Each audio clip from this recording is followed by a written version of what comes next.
A rough start for the UNLV Rebels in their home opener of 2015. First meeting against number 13 UCLA. Already 7-0 Bruins. Carter Blackburn, Aaron Taylor, Ginny Dell. UNLV with a bad snap. Second straight week that the center Will Kreitler has had a snap that sails over the head of Blake Deckard. This was the last play from scrimmage, backing UNLV up all the way to its own 3. Already down 7-0 in the early going against UCLA. Second and 32, handing off to Whiteley, who gets it out to the 10. Two critical plays early, both go UCLA's way. After a 3-and-out by UNLV, Goforth muffs the punt. UNLV appears to recover it, but the football is awarded to UCLA, and Josh Rosen quickly makes UNLV pay with a touchdown strike to Jordan Payton. Yeah, I think we're a little all baffled about what happened on that muff punt, because clearly the Rebels recovered it. Head coach Tony Sanchez was livid at the call. No explanation appears to have been given. There was a flag thrown for kick-catch interference, then announced that there was no penalty flag, and yet the football went to UCLA. Still seeking further clarification on that. But UCLA took the football and quickly took it into the end zone. So Josh Rosen, one of the stars of the opening week of the 2015 college football season. 3 touchdown passes last week against Virginia. Already 1 tonight against the Rebels. They opened up tonight's game taking a couple deep shots off play action. He started out 0-2, but then he settled down and recovered and completed 2 straight passes. The last pass to Jordan Payton for the touchdown. Yonker will punt again for UNLV. This time it's Devin Fuller back for UCLA after the muff by Goforth earlier. Fuller makes the grab, and he's drilled as soon as he grabs it. Nice open field tackle from Kemble Jensen.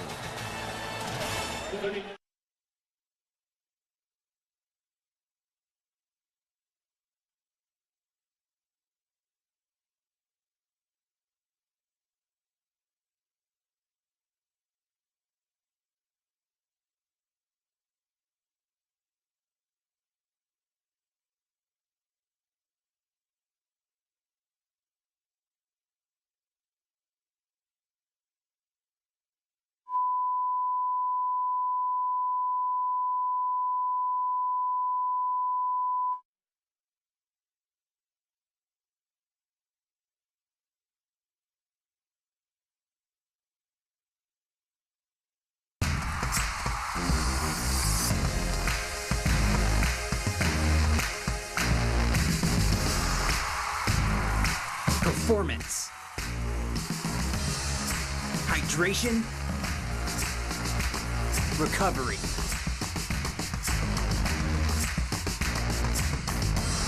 Advocare. Use it. The pros do. Advocare is the official sport.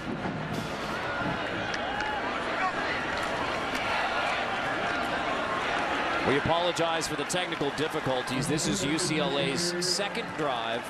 A 7-0 lead already is Josh Rosen, the true freshman from Manhattan Beach, California. A touchdown pass on the opening drive for UCLA. Now the Bruins have it 3rd and 2.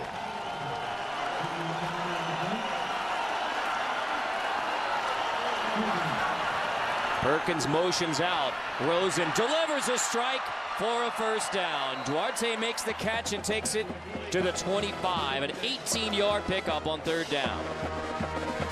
UCLA doing a good job of just hitting quick slants. Look how quickly Rosen delivers this football right in stride. The Rebels are going to have to play a little bit more tighter press man coverage to try and reroute these receivers. Bruins hurry up. The toss. Turning around the 20-yard line to set up 2nd down. Steven Johnson takes it on the toss for a gain of 5. When you get down inside here in the 20, either take shots for the end zone or use Perkins' legs. I would run it here with 24. Play action instead. Slant bobbled but caught by Devin Fuller short of the first down. Nice tackle from Torrey McTire, the corner who was from LA. That was a nice tackle from McTire. Tackling was an issue for this Kent Bear-led defense a week ago. That's going to be very important for them here tonight to be able to make sure that they get themselves off the field. Here's a big third down. Interesting to see the philosophy. Do they come after and try and blitz Rosen and try to affect his throw?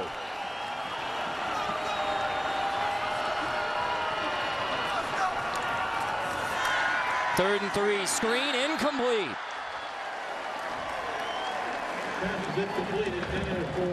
Off the hands of Mossy Johnson. That was a catchable ball for Mossy Johnson. It had some mustard on it. Rosen threw that ball pretty hard, but that's a catch he's got to be able to catch. It was a pretty good position right at his head level, a little bit higher, but it forces the Bruins to try the field goal here to try to take a 10-0 lead. 35-yarder coming from Fairbairn, who's hit 31 straight from 35 and in. Make it 32 straight for Fairbairn from 35 and in. So Jim Moore's Bruins up early, 10-0 in Vegas. College football on CBS Sports Network is being brought to you by TrueCar.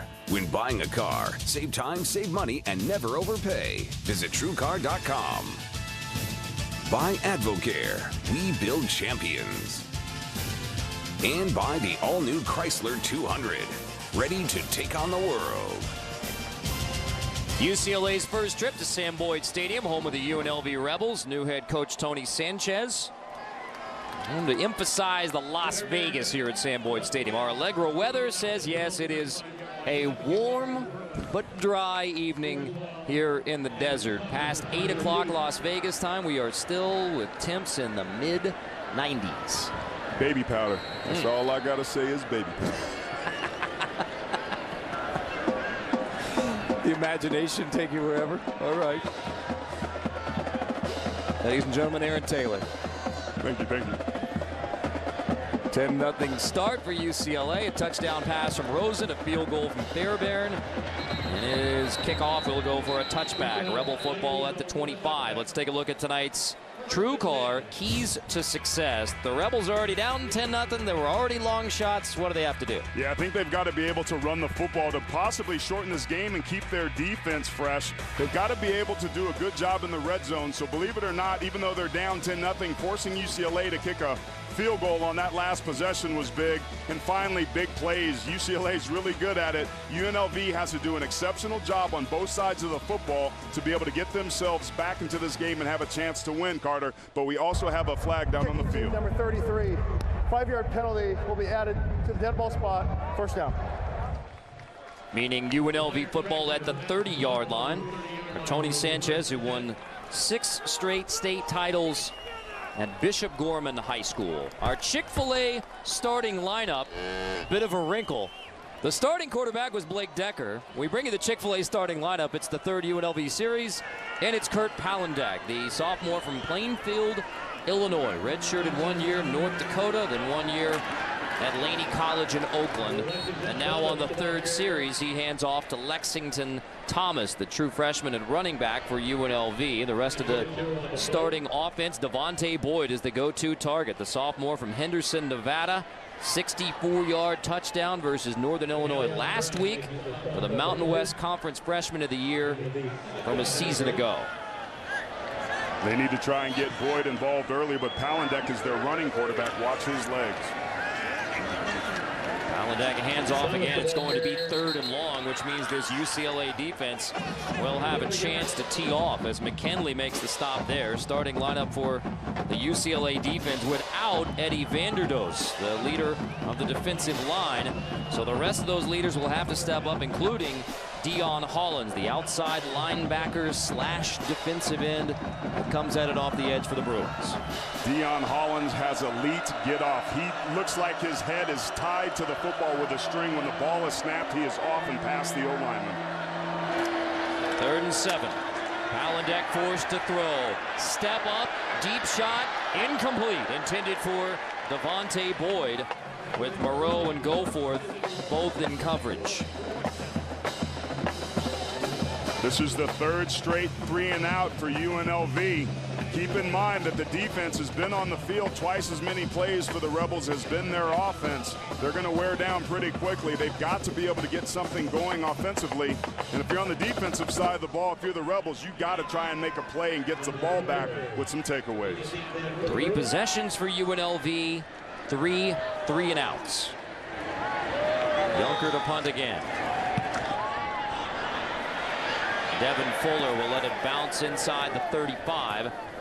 And the Rebels down it at the 29-yard line. So our Chick-fil-A starting lineup for the UCLA offense, of course, begins with Josh Rosen. 1 game plus into his college career. He is already the star many predicted this 18-year-old from Manhattan Beach would become. Family lives around the corner from the Mora family. UCLA head coach Jim Mora says Josh Rosen not only impressive with what he does on the field, says he is mature beyond his years. Nate Starks joins him in the backfield. Play fake. Rosen swings it to Starks out of the backfield. Wrestled down as he reaches the 35-yard line. Johnson on the stop. Take a look at the rest of the UCLA offense. Jake Brindle, the 5th-year senior, a 4-year starter, 2-year captain, one of only 9 scholarship seniors on this UCLA team, the leader of that offensive line. Starks straight ahead. First down for the Bruins. And for the UNLV defense, it begins up front with Sonny Toa, the senior defensive end from American Samoa, a team captain and the leader of this UNLV defense. Give it right back to Nate Starks on first down. One of the things that UCLA likes to do is establish the run up front. This offensive line, Carter, you mentioned Jake Brindle. It's as good as I've seen this unit look in quite some time. They're finally healthy. They got a ton of experience up there, and they were going to need this big unit down the stretch in the Pac-12 South. Starks takes it again to the 50. He's dragged down by Najee Johnson. Now one more hit for UNLV. Ta Lotulelei, their weak side linebacker, is a scratch tonight, one of the best defenders for the Rebels. On the last third down, defensive coordinator Ken Bear brought a little bit of pressure. I don't know if that affected the throw and the result, which was a field goal, but they're going to have to manage the pressure they bring because Rosen's a very good decision maker. Rosen on 3rd and 5, incomplete, knocked away, intended for Massington. And McTire there on the coverage, that junior corner from LA's Cathedral High School. Forces the first UCLA punt. Rosen seemed a little indecisive there. There was a little bit of late seepage, so he had to throw the ball up over the top to be able to get it over the hand of a defender that was in his face. But once again, they're forced to punt here, and the Rebels do a good job on 3rd down. Mingle hits it. It'll bounce inside the 5. Bruins can't down it inside the 5. Tony Sanchez mic'd up earlier this week at UNLV practice. We'll listen in when we come back.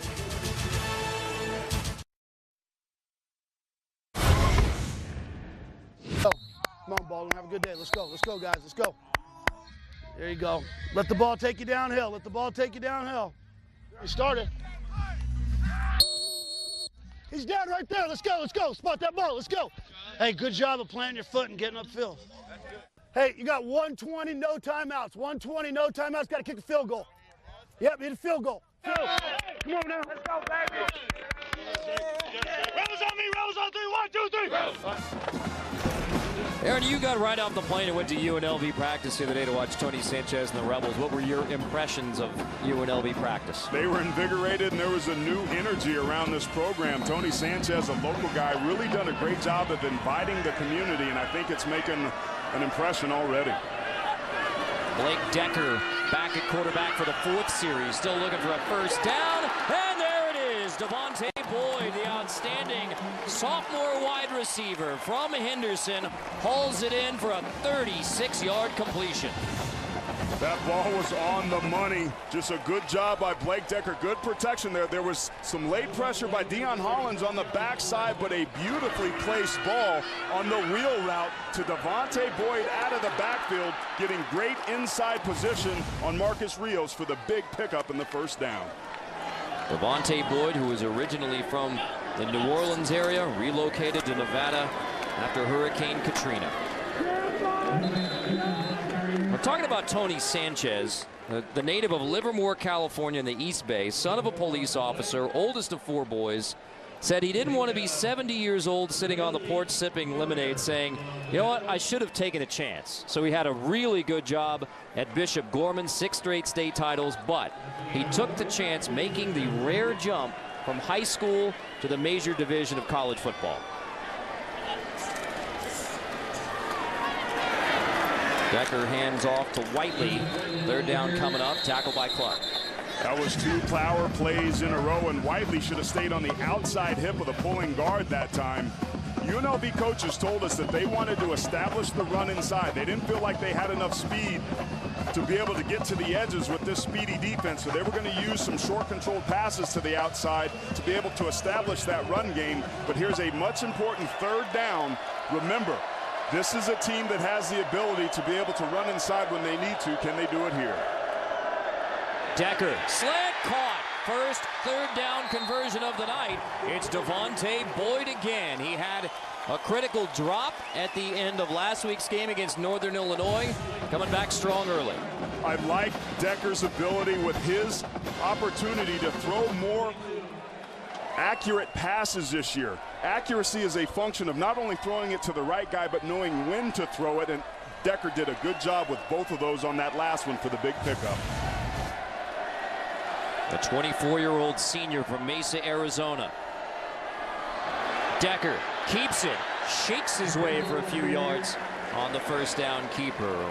Wadu makes the stop there. So UNLV, after a string of 3 and outs, now finally has made it to the red zone. Our Verizon red zone. Last week against Northern Illinois, 3 trips inside the 20, only 1 touchdown. And that was really the difference, because when Northern Illinois did it, they had 4 trips inside the red zone and came away with 4 touchdowns. This is going to be an important drive for UNLV. If they want to win this game, they must score a touchdown here.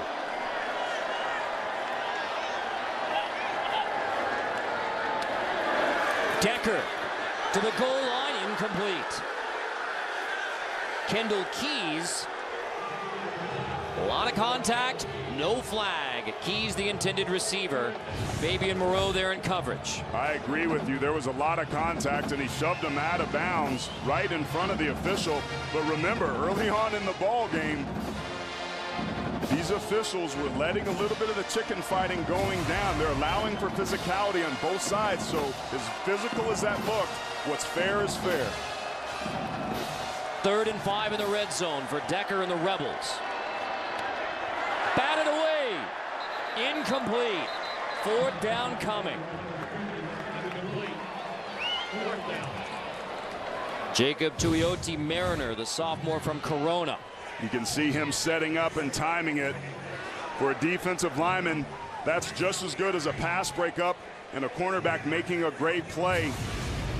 Good heads-up awareness to force the field goal here. And again, Carter, the same red zone woes that the Rebels had a week ago are showing up here early in this game. But if they get these 3 points, that's going to give them some confidence that they can put drives together and hang with one of the better teams in the country. Nikolai Bournand on for the 35-yarder. Fake! UCLA snuffs it out. 2nd chance, Hawthorne heaves it. Incomplete. UNLV goes for the fake field goal. It's snuffed out. Deion Hollins puts the pressure on the holder, Hawthorne, and UCLA still holds on to its 10-0 lead.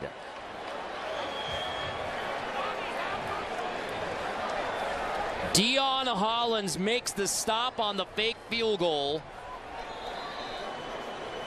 Still a 0 on the board for UNLV. 10-0 start for the Bruins on the Rebels on the 24-hour home of CBS Sports.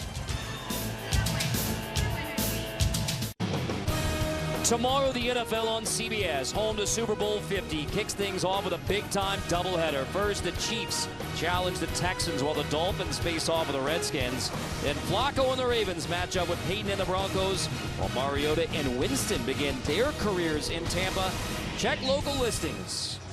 NFL Today presented by Southwest Airlines. And speaking of Jameis Winston, comparisons made this week. Josh Rosen's debut versus Virginia, what Jameis Winston did in his debut against Pitt.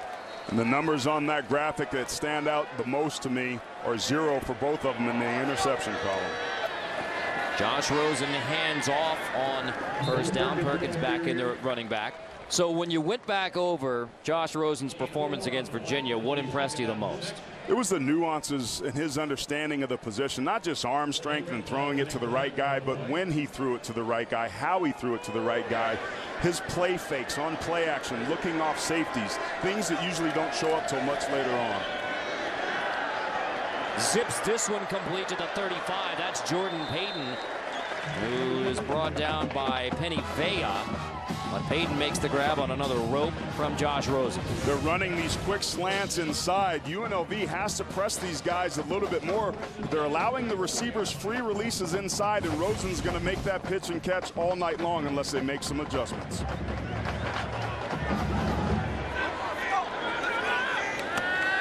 Play fake again. Pressure. Rosen delivers the deep ball. Incomplete. Intended for Payton. More contact, but as you pointed out, Aaron, they're letting it go. And that's the third overthrow we've seen out of Josh Rosen. He started the game out 0 for 2. One of those was a deep shot. He had another overthrown ball. This receiver was wide open, but he overthrows him. We saw that touch that he had in the first game, but he's not nearly as sharp here on the road in week 2. First road start for the 18-year-old true freshman. Play fake. Pump, incomplete, almost picked. Blake Richmond. It's interesting, Carter. I think that confidence and poise is the #1 trait for a quarterback, and it's a muscle. It's something that can get stronger. It's something that can go away. Josh Rosen not having the successes early on in this ball game on the road that he did a week ago. Let's see how this young man responds here on a third down after some adversity. 7 incompletions a week ago, already 6 tonight. 3rd and 10, Rosen, that's now as many incompletions in his second start as he had in that sparkling debut against Virginia. I'm a believer that if a receiver touches the football, he should catch it, but the location of Josh Rosen's footballs tonight are off the target and off the mark. UNLV has a good opportunity here with good field position to get themselves back into this game. Matt Mingle nearly blocked. Muff punts. UCLA is on top.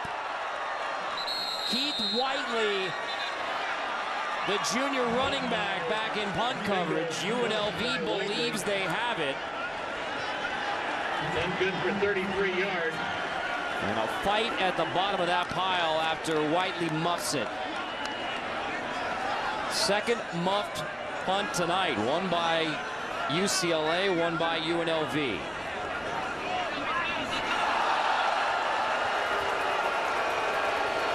And the irony. It is UNLV ball. Whiteley somehow got back on top of that one, or at least won something at the bottom of the pile. And that happens a lot. I've been at the bottom of those piles, and there's a lot of business going on. You see Whiteley just muffs it, goes right through his hands. A lot of gold helmets down there from the football. So hard as a punt returner because you have to see the trajectory of the ball, take your eyes off of it to look at the coverage, back to the ball, back to the coverage. You see these guys fighting underneath the pile trying to get possession.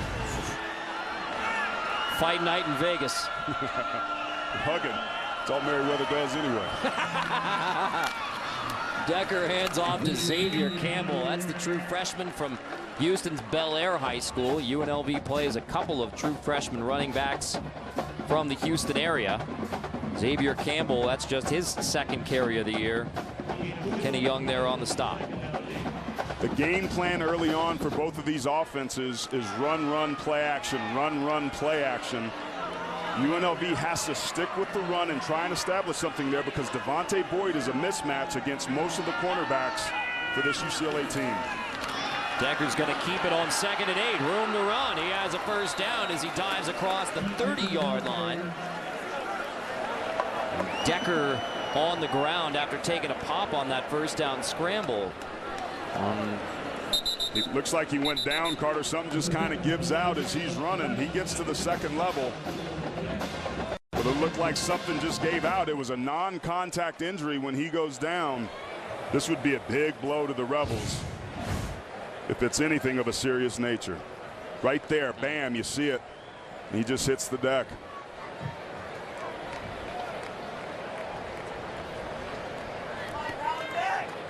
Decker, the 2nd-year starter.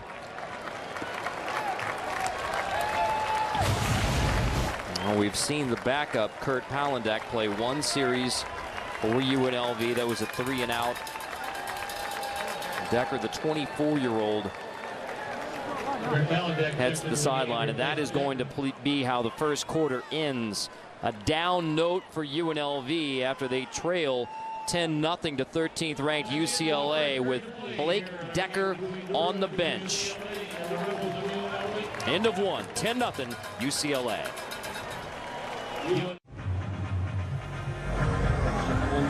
Welcome back to Sam Boyd Stadium. UCLA is up by 10, and some questionable injury right now to quarterback Blake Decker. We saw as he was running the ball to end that first quarter over there. He went down as he was sliding. I saw him on the sideline. It looked like they were looking at that right knee. He just walked off the field. I'll update you guys as soon as I find out what's going on. Thank you, Jenny. So that's Blake Decker, who's the almost 25-year-old senior leader quarterback, hobbling back into the UNLV locker room. So now it's Kurt Palandek, the sophomore who has played in the first 2 games for UNLV. 1 series already tonight, was a 3-and-out. Redshirted 1 year in North Dakota after 1 year at Laney College. Sophomore from Plainfield, Illinois, takes over 1st and 10. And Palandek, who is more of a running threat, dropped for a loss by Deion Hollins. Deion Hollins is so athletic on that outside edge. You just got to be able to give that football. Hollins is so quick that he can play both the dive and react outside to the keep. I think they need to get back up inside and use Palandek's legs running some of that power football that they did with Decker when he went down. With UCLA's defense, I mean, you lose Vanderdoes, who's a big-time leader, but there's no shortage of playmakers for the Bruins. The defensive line is really one of the deepest positions on this team, and there's a ton of deep positions. Palandek swings it to the outside for Xavier Campbell. There is a flag down.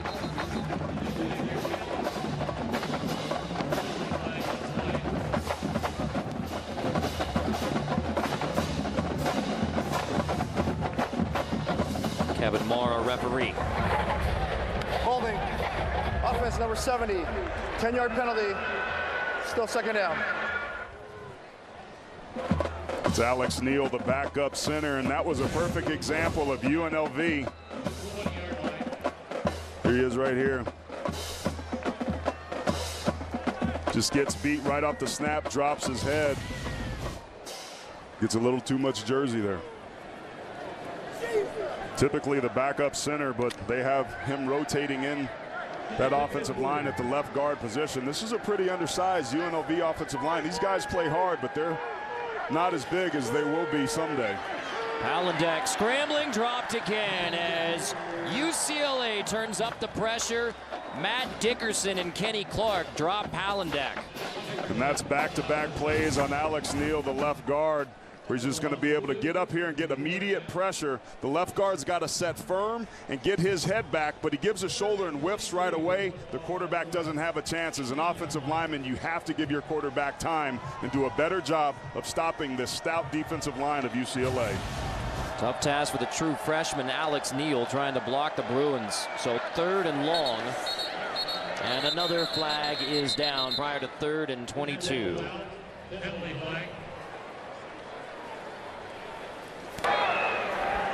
False start. Offense number 65. 5-yard penalty. Still 3rd down. You start to see the mismatch of that defensive line maybe getting in the heads of this offense a little bit. You get some false starts, you get some holding penalties, and now UNLV's offense is making progress, but in the wrong direction. UNLV may be fortunate to avoid a safety or worse. Palandek goes scrambling on 3rd and 27. Gets it back out to near the original line of scrimmage. It'll be 4th and 11. So Palandek just trying to give a little bit of breathing room for Junker, the punter. Yeah, that was a field position play right there, just to get some of that breathing room and get your defense back out onto the field. But UNLV right now is its own worst enemy. It's going to be hard enough to block UCLA and move the football down the field on them without shooting yourselves in the foot. They've got to clean up those mistakes if they want to win this game. Junker hits it at the 17. Fuller shaking his way across the 40-yard line. UCLA football, 10-0 lead. Time to check in with Brent Stover on the top 10 matchup in East Lansing. You got it. Byron Marshall, 15 yards from Vernon Adams to pull Oregon to within 3. They force a 3-and-out, get it right back. Just missed a wide-open touchdown, but they do have it around the 35 of Michigan State. Minute and a half to play. Thank you, Brent. All right, so how much do you put into a Week 2 top 10 matchup as far as what it means for the playoff? It's hard to judge any teams in Week 2, but certainly when you have two heavyweights like that, it's a good indicator of what those conferences may look like. Perkins gets it out to the 48. Well, obviously the task for UCLA after the great debut, the number 13 ranking, but seen some teams let down and get into some tricky situations in Week 2. Yeah, Arkansas actually lost. Notre Dame had a scare with Virginia. Auburn struggling. There's a lot of teams that had Week 1 wins that didn't get it together in Week 2 and paid the price. UCLA has to be careful that they're not one of them. It's always tough to go on the road, but you learn a lot about yourself in Week 2, especially when you're away from home. Running it with Perkins, the junior from Queen Creek, Arizona, Chandler High School, who last year became the first Bruin since Deshaun Foster to lead the Pac-12 in rushing. It's the Pac-10 when Deshaun did it. That's right. Now it's the Pac-12. Started out as the Pac-4. Perkins brought down by Facaujo, the senior defensive tackle for UNLV. That was a great play by Facaujo and something that this defensive line is going to need to do a better job of, and that's getting penetration, winning your one-on-one blocks. When the running back sees that helmet pop through, they get scared, and it usually results in a negative play. Perkins takes it again on 3rd and 4, stretching close to the first down. He was down before the football came out. Apparently just shy of the first down. Penny Vea there on the stop. UCLA committing to the run. Well, they are going to move the chains and say first down. Yes, first down. There's the official signal. Chains moved. UCLA picks it up. They have run on all 5 plays of this series.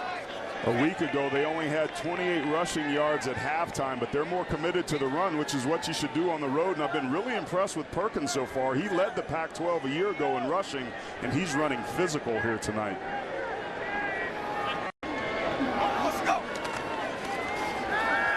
Play fake. Rosen. Incomplete. Just overshooting Duarte. That's the 4th overthrown deep ball. Rosen's been very accurate. The location has been pretty good on the short to intermediate throws, but the deep throws, once again, this is his 4th one where there was something there where we just see him just overthrow it, and he knows, oh, trying to use some English right there to get that ball just with a little bit more arc on it to drop in. 2nd and 10, Rosen to throw again. Complete on the outside, tough grab. That's Nate Iese, the junior. Jim Moore said this week, I don't even know what position he plays, but he's going to play in the NFL. Just a matchup problem. I mean, fullback, hybrid, whatever you want to call Nate Iese. He's a tremendous athlete. He's 6'3", 250 pounds. He's a toy that the NFL will enjoy. Jamabo takes it on 3rd and 1, and he is drilled for a loss to bring up 4th down. The free safety, Blake Richmond, hops Jamabo with some pressure from Sonny Toa.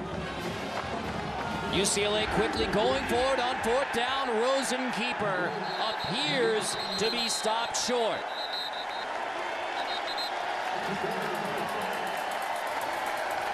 UNLV football as the Rebel defense holds tough on 4th down. See, Jim Moore is not happy about that. And I wouldn't be either if my big offensive line couldn't get me a yard, but you have to credit the UNLV defensive line for being able to get push.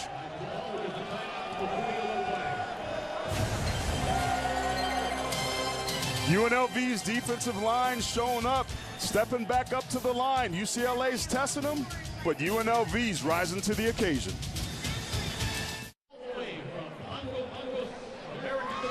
$10-0 UCLA on UNLV, and Tony Sanchez's home debut as head coach of the UNLV Rebels. Let's take a look at the Go RVing road trip facts. There wasn't much of a road trip. In fact, he didn't move. Bishop move houses anyway. Bishop Gorman High School, where he won 6 straight Nevada State titles. The 5th coach to go straight from high school to the top division of college football. Jerry Faust, Notre Dame, the only one of those previous 4 who had a winning record. Palandeck, the quarterback for UNLV, hands it off. They're going to throw it back, and it is incomplete. That was Anthony Williams on the trick play, looking to throw it back to Palandeck. UNLV has tried to run a couple trick plays early on in this game. They had the fake field goal that they ran. Now they're trying a quarterback throwback pass. The problem with those is if they don't work, it sets the tone for hey, we can't beat these guys straight up, so you got to kind of pick your place where you do them. But if I'm UNLV, I'd be careful about trying to run too many more trick plays. You have Devontae Boyd, try and throw him the football. He's a mismatch against any team.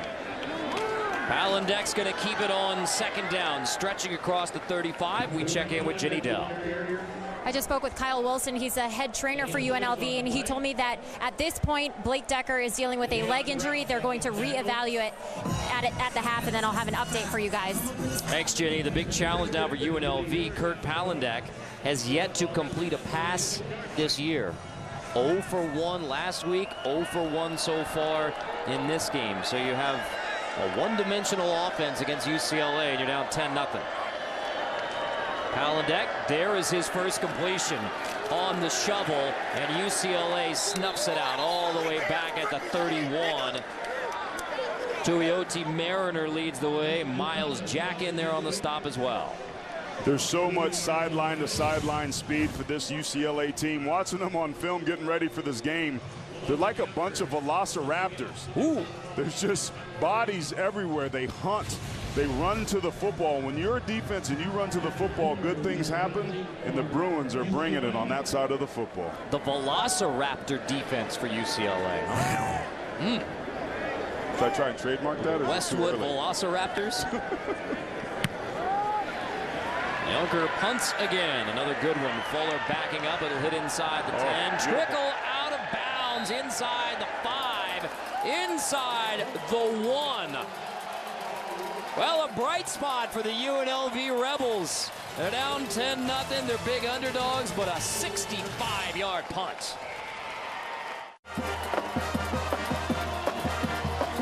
The UNLV Rebels a 0 on the board as the Bruin Velociraptor defense getting after it. Yeah, but so is UNLV's defense. They had some big stops on 3rd down with some outside pressure, some good push up front.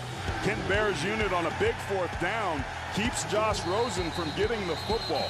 UNLV's defense is doing its job, and they have to be very happy that Kent Baer is getting things going. When you take a look, UCLA started out very, very quickly, but have stalled out. And the big reason why is that man on the left, Kent Baer, has his guys playing at a high level. If you're UCLA, you have to be careful here. You don't want UNLV to linger around, but you also have to make sure you get the ball out of the end zone. from the 1. Rosen hands off to Perkins, out of the end zone, across the 5, across the 10 to the 15-yard line. Paul Perkins gets 14 yards before Mouton finally gets him. Vision is the #1 attribute for a running back, and Paul Perkins uses his beautifully there to bounce it outside. Then he uses his burst and quickness to pick up the first down. Breathing room for Rosen and the Bruins.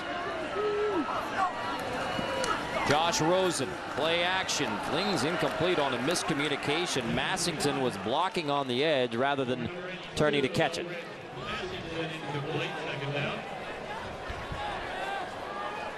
We talked about it at the top of the show, how good Rosen looked a week ago. You see Jim Mora frustrated, but this is what you get when you're on the road. It's one thing when you're home and it's the debut and everybody's fired up. It's another entirely when you're on the road playing against a team that's trying to change its identity.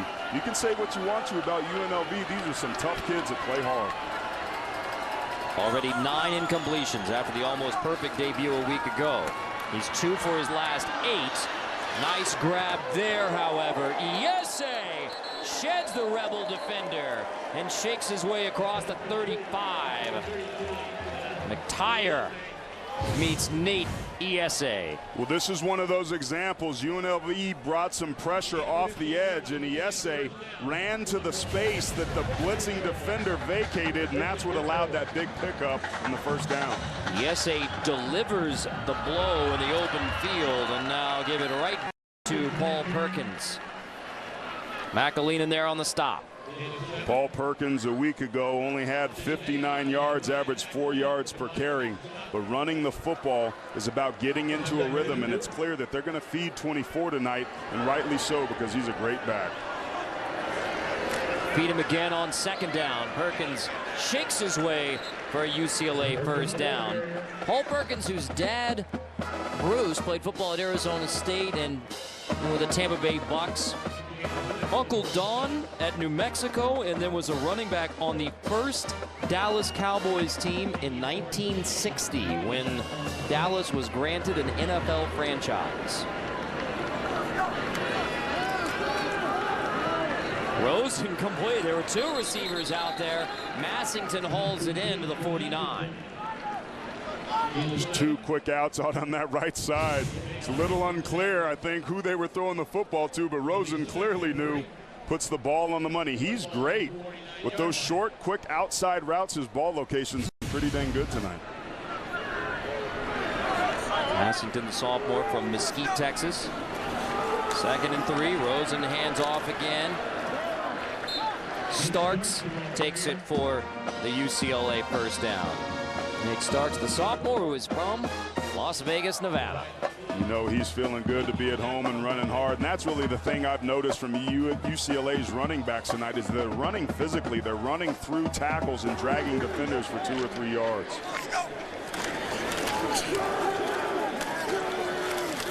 Starks again across the 45. Loses his helmet, so he's going to have to come off the field. It looks like we're going to see Olu run from me. The freshman, number 20, coming in to run the football. He's somebody that the coaches have really impressed. Averaged 6 yards a carry a week ago. Let's see what they do with him here on second down. Freshman from Clovis, California. Play action. Rosen pressure, delivers. It's Iese again. Shedding a defender again. This time it's Blake Richmond, the free safety, who can't bring down Iese on first contact. Iese is such a mismatch out there in the flats, whether it's a safety or any sort of defender. UCLA is attacking those vacated areas out there and forcing UNLV, even with pressure in their face, to tackle in the open field, and the undersized Rebels are struggling with it. 3rd and 1, high snap. Rosen hauls it in, takes the sack for a loss. It's Blake Richmond who sacks Rosen after the high snap from Brendel. Another self-inflicted wound, if you will. Center quarterback exchange is paramount, but again, a high snap a little bit. It just throws the timing off the play, and UNLV gets another big stop on 3rd down. Matt Mingles punts. Whiteley makes the grab, has a knee down inside the 15. 10-0 UCLA on UNLV on the 24-hour home of CBS Sports.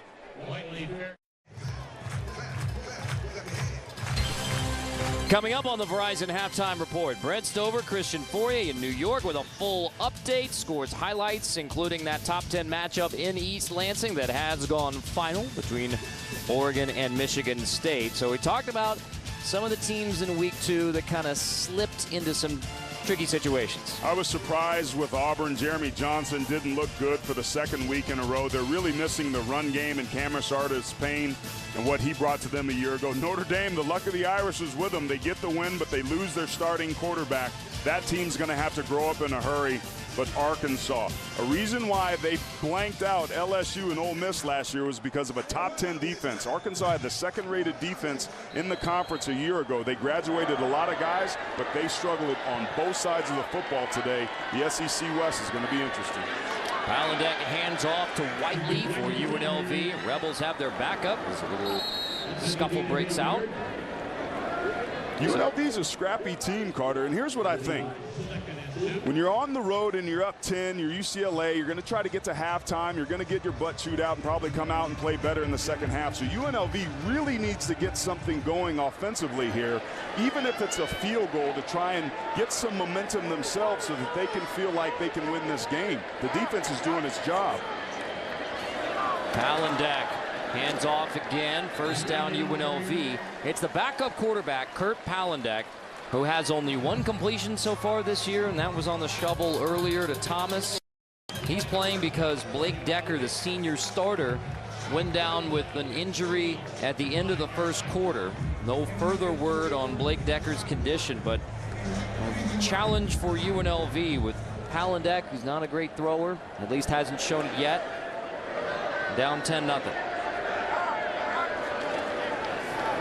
Palandeck on the roll, pressured, heaves it, and it's intercepted by UCLA. An easy pick 6. Kenny Young takes it in.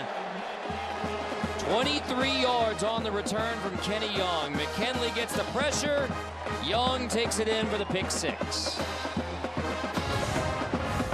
Well, that's about the last thing that you would want if you're UNLV. He's just trying to get rid of the football, but he's not even looking forward down the field when he throws a football. He throws it into the waiting arms of Kenny Young. For another defensive player for UCLA scoring touchdowns, they seem to do that a lot on that team on both sides of the football. Fairbairn on for the PAT. Good hold by Jerry Neuheisel. 17-0 UCLA. An example of when your quarterback should just tuck it and take the sack, because when he doesn't, you end up with that. Ugh.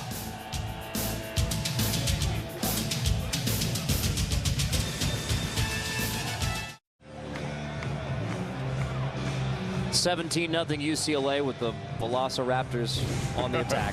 Yeah, you're just going to have an overset here by the tackle, and that's going to be able to allow Eli Anku to be able to get inside of him. They're trying to reach protect this. You can't let anybody in that inside gap.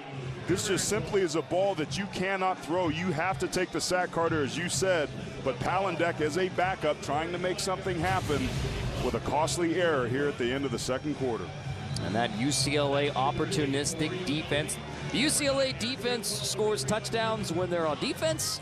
They score touchdowns when those defenders play offense. And 10 defensive scores since 2012 in the Jim Mora era for the UCLA defense. Kenny Young pick 6 with his first career INT. Touchback, UNLV gets it at the 25. Be sure to catch the new movie Black Mass from Warner Brothers Pictures, based on a true story of one of the most notorious gangsters in U.S. history, Whitey Bulger, starring Johnny Depp in theaters everywhere, September 18. That's one that I will not be missing. They're going to get my $20. That's a challenge when you have backup quarterbacks. We were talking about what happened with Notre Dame, Malik Zaire going out for the year. When you don't have depth at that position, a lot of people think that it's a democracy where there's going to be equal reps for both your quarterbacks. It's just not the case. With the limited practice time, it's really hard to get the backups ready, which is why what Ohio State did last year was so impressive. But this young man, Palandek's going to have to grow up in a hurry. He's going to have to throw the football tonight to get them back in the game. I think there's a difference between those Buckeye quarterbacks and what the Rebels have, but Palandek's going to give it his best shot. Xavier Campbell, the ball carrier. Now, this is Blake Decker, that 24-year-old senior who went down with the injury after the INT by Palandek, coming over there to try and encourage the younger backup. Yeah, and he's going to have a short-term memory, and that's a sign of a good team. That's actually encouraging. But Palandek has 2 full quarters and another drive here on 2nd down, 2nd and 5. That's a favorable situation. At some point, they're going to have to throw the football to Devontae Boyd to take advantage of his height. Palandek slant incomplete. Intended for Devontae Boyd, just a beat behind him. That's really hard for a receiver to be able to stop and turn across his body. That timing and that ball location is so important. But to your point, Palandek is more of a running quarterback than a thrower, and being down 17-0 against UCLA is not the ideal situation for that.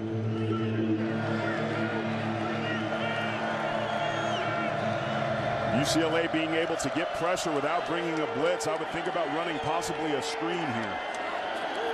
Just 1 for 7 on 3rd down. Palandek incomplete. That was almost picked again.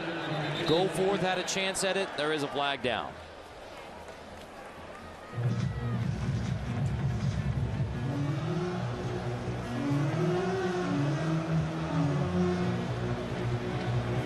Kevin Marr, our referee, sorting it out.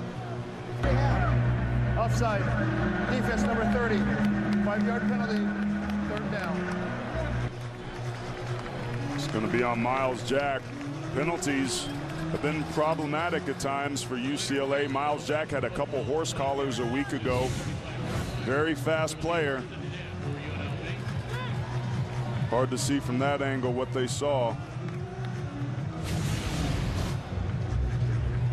Might have been on Deion Hollins. He's so fast off the ball, you almost wonder if he's timing the snap. Because literally when the ball moves, 58 jumps. And they're going to still discuss this. I don't think it was.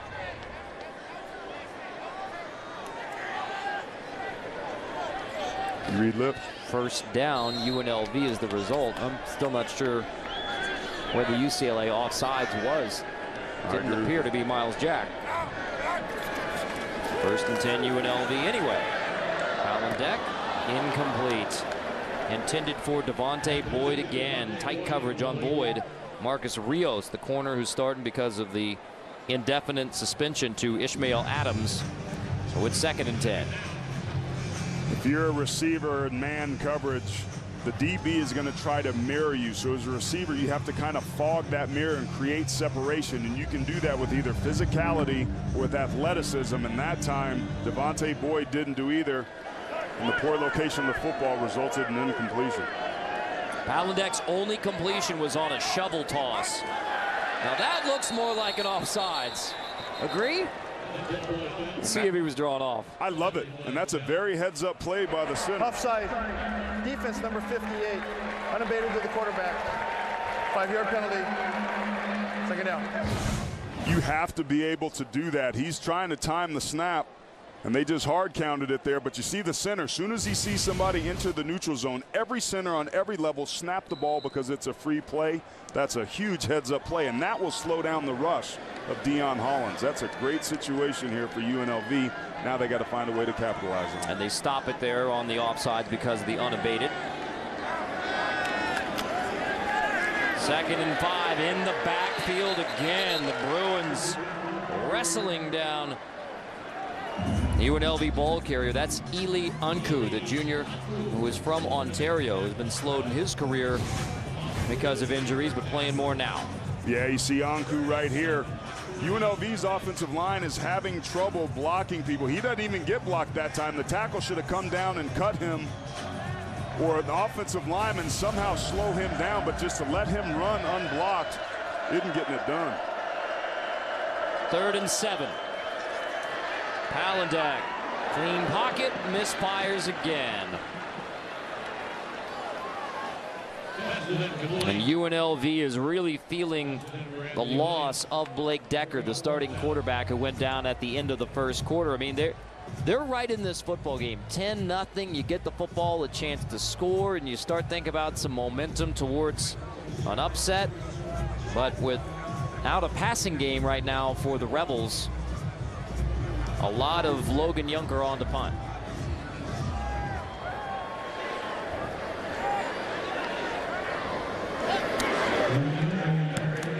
Yunker hits it right around the 27. Fuller will let it bounce. And the Rebels down it at the 23-yard line. Well, Tony Sanchez on the UNLV sideline. Josh Rosen quarterbacking UCLA. Last September, Coach Sanchez, Bishop Gorman taking on Josh Rosen and St. John Bosco here in Las Vegas. Rosen throws for 244 yards, 3 touchdowns, but Bishop Gorman wins it 34-31. Bishop Gorman, a national powerhouse, 6 Nevada State titles, but ranked #1. They produced a lot of players, so Jim Mora and everybody else very familiar with Tony Sanchez from recruiting his star players from Bishop Gorman. All right, Carter, UCLA's got 3 timeouts and 1.5 minutes and a very explosive offense here. They're prone to taking deep shots, but on 2nd and 10, they've got to be able to move the ball. They like to run screens here as well. Draw.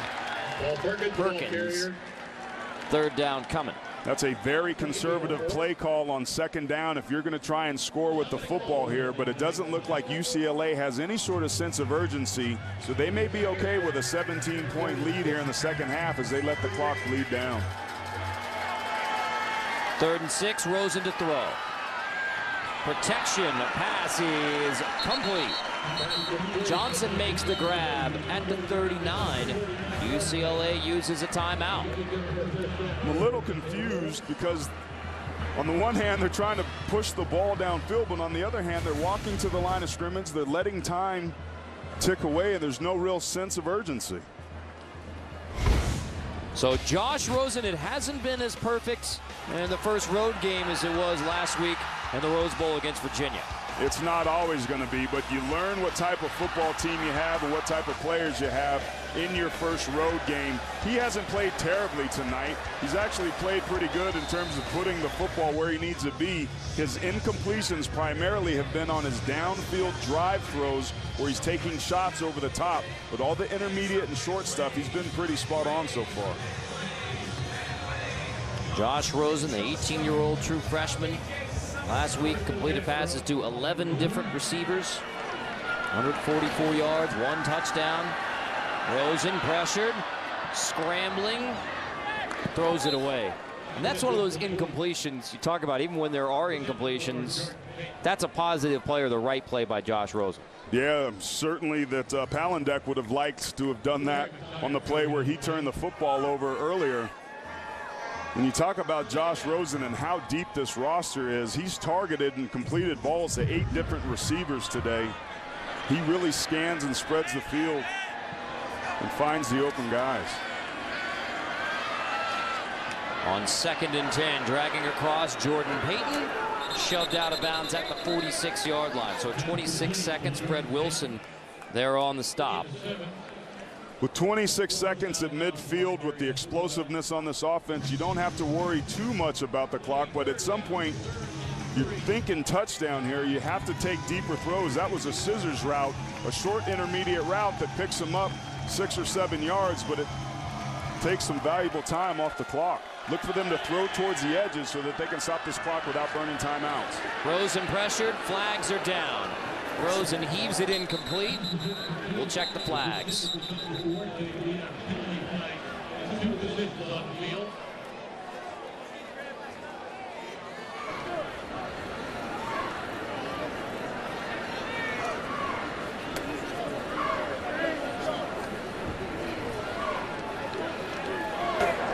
There are 2 fouls on the play. Holding offense number 76. Offside. Defense number 25. Those fouls offset. Repeat, third down. It's drawing the ire of defensive coordinator Kent Baer. Well, those are just administrative penalties. I mean, there's no excuse for that. You're a defensive player. You look inside the neutral zone. You can't line up offsides. So Rosen, 3rd and 3. That is incomplete. Wow, and that is clearly pass interference uncalled. McAleenan, the middle linebacker, leveling Mossy Johnson over the middle and no flag. Man, I got to give the credit to the officials. They're letting these guys play and be physical.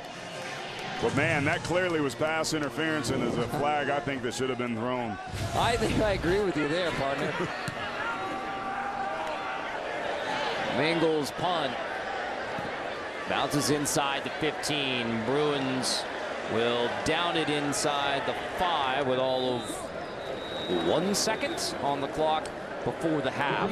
52-yard punt from Matt Mingle.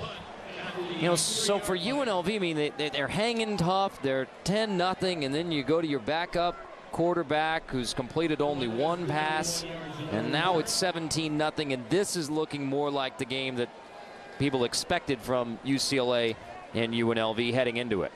Yeah, when Blake Decker went down, that was really tough for them. The defense has done a decent job. They're holding a pretty high-powered offense to only 17 points. You look at that interception return for UCLA, it was 23 yards. Palendek is -2 passing yards on the day. It's going to be awfully hard for UNLV to be able to close that gap. But he has some legs that they can take advantage of. But I think the plan here is just to kneel the football, go in at halftime and regroup, and try and figure out a strategy to allow Palendek to be successful throwing the football.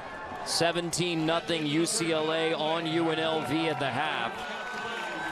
The Bruins didn't score on their last 5 offensive actions. It was the defensive touchdown that made it 17-0. So UCLA has that touchdown from Rosen on the opening offensive drive. Offense doesn't get into the end zone for the rest of the first half. So even up 17-0, some corrections to make for Jim Mora and the UCLA Bruins at the half. Jenny is with UNLV head coach Tony Sanchez. Coach, what can you tell us about Blake Decker's injury? Upper hamstring, real high, so we'll see what happens right now. But Kurt went in, and he'll do a good job. How confident are you in Palendek's ability right now? Well, it's a good thing we played him last week. These things happen. So I'm confident in him. He made one really bad decision. Defensively, we played a great half. It should be a 10-point game. We made a real poor decision. We'll go in, we'll calm the guys down, we'll fix it, we'll come out and make some adjustments. What's the main adjustment you need to make? We got to move the ball on offense. Our defense, again, they're doing everything they can right now to keep us in the game. We have to find something that we can lay our hat, hang our hat on in the second half. Thank you, Coach. Thanks. Tony Sanchez and the Rebels down 17-0 to number 13 UCLA. That's the end of the first half. After the break, we'll send you back to our CBS Sports Network studio. Verizon Halftime Report with Brent and Christian. You're watching college football on CBS Sports Network, the 24-hour home of CBS Sports.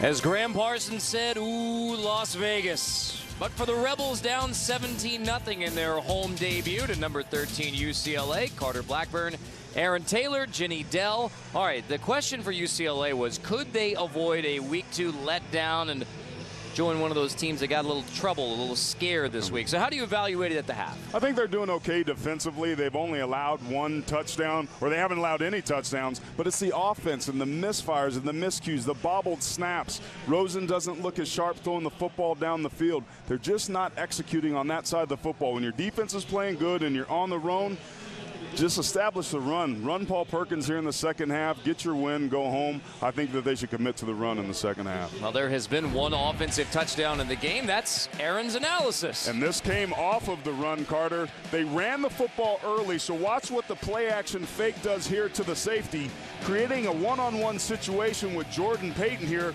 because of the vacated space. The other safety's in the middle of the field, but he's going to be too late getting over. Payton does a good move off the snap of the football and just runs the seam for a touchdown.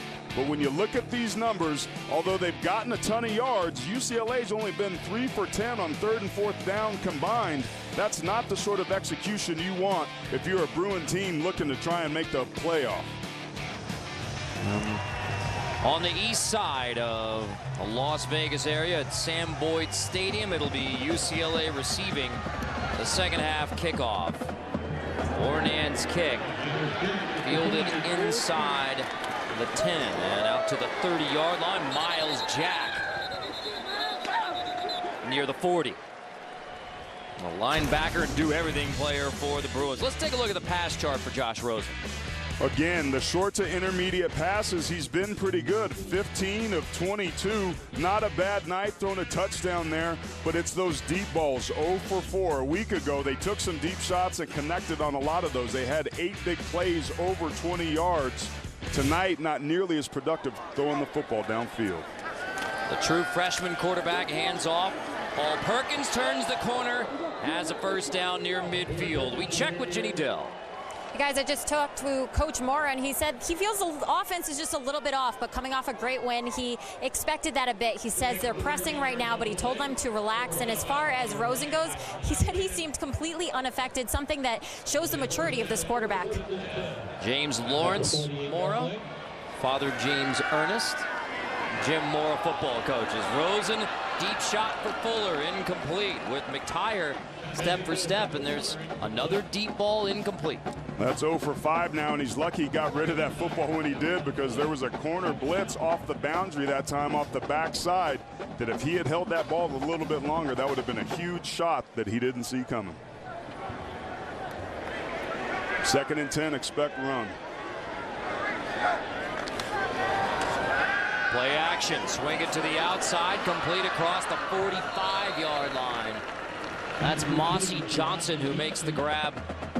Featured a lot more for UCLA tonight in the passing game, Mossy Johnson. I'm not surprised to see UCLA attacking the edges outside on the perimeter. There's a ton more speed for the Bruins than the Rebels have on there, and when you hit those short swing passes, they effectively become the run game. So that's 2 places outside on the edges where they picked up yardage. On 3rd and 1, Rosen, keeper, scrambling for a first down as he's tripped up by Penny Vea. That's a rare keep for the big quarterback. I wouldn't consider him the most mobile guy, but what I love about it is he drops his shoulder, throws a little elbow, and picks up the first down. Great toughness for the freshman. Rosen flings complete. That's Jordan Payton who makes the catch.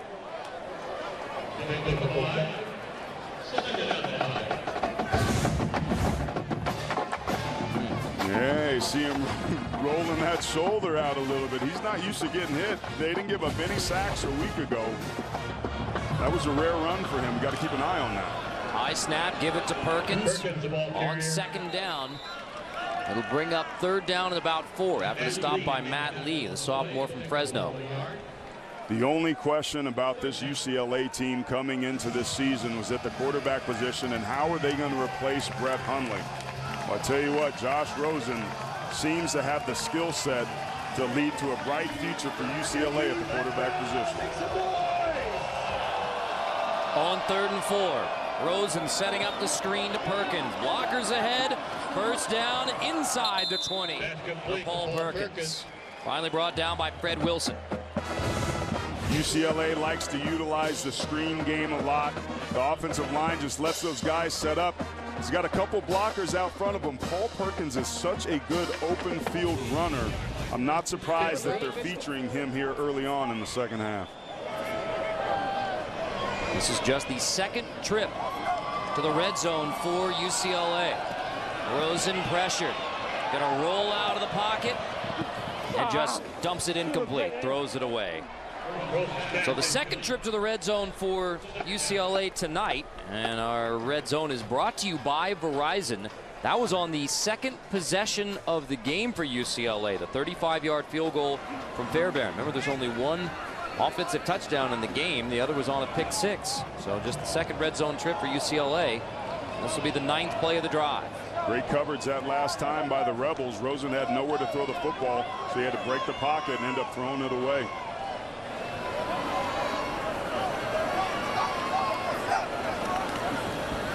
Rosen, pressure coming, releases to Perkins, slips his way inside the 10. Perkins to the 7, 1st and goal, UCLA. A week ago, missed tackles were big for UNLV, and it shows up again here tonight. This time it's going to be the corner, Torrey McTire, who misses the tackle. There's been several on this drive that have allowed the Bruins to move the football forward. 1st and goal, Perkins. Walks into the end zone, touchdown UCLA. Paul Perkins takes it in to get the scoring started in the second half for the 13th ranked Bruins. This power football, Caleb Benenoch right here is going to pull around and seal that outside edge. And the rest is going to be Paul Perkins' legs. When you get that outside, the running back there runs underneath, or excuse me, the linebacker. Somebody has to have contained in that defense. UCLA was able to envelop them for the easy walk-in and the score for the Bruins. Fairbairn's PAT, so UCLA in its second trip to the red zone. Into the end zone, Paul Perkins, the Pac-12's leading rusher from a year ago. Slowed in the first game against UVA, but Perkins and the Bruins ground game muscling into the end zone.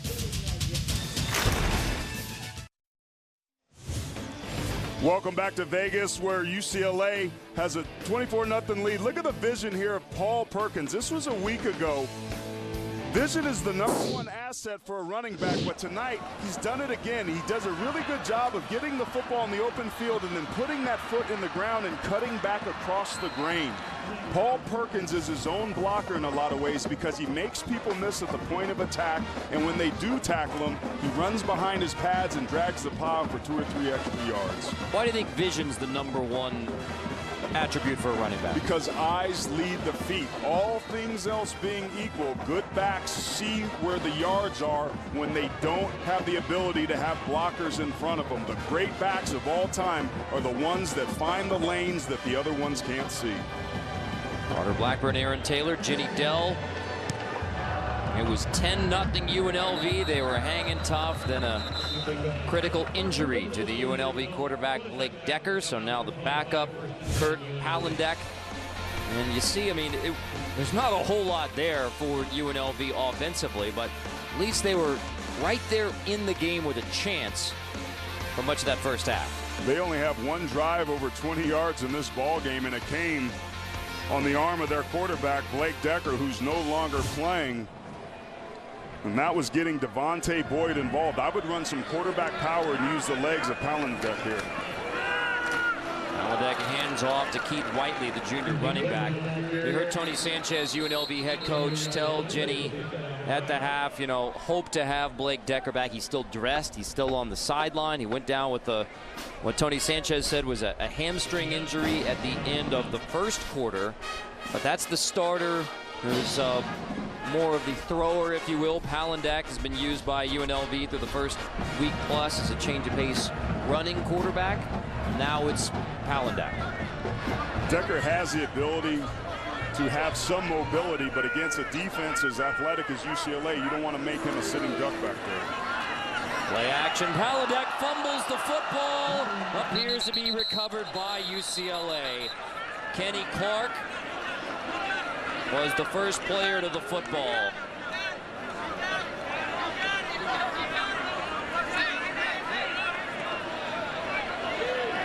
Dion Hollins knocked it away.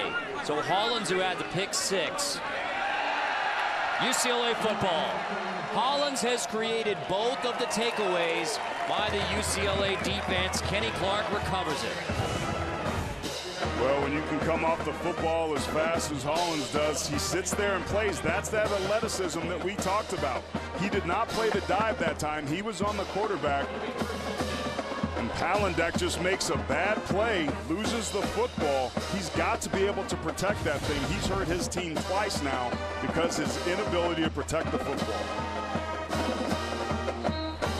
Hollins had the INT, the first of his career, returned for a touchdown. And Palandek fumbles, covered by Hollins. Wow. Starks showing off. Lower in the pads, the Las Vegas native delivering blows. Take a listen.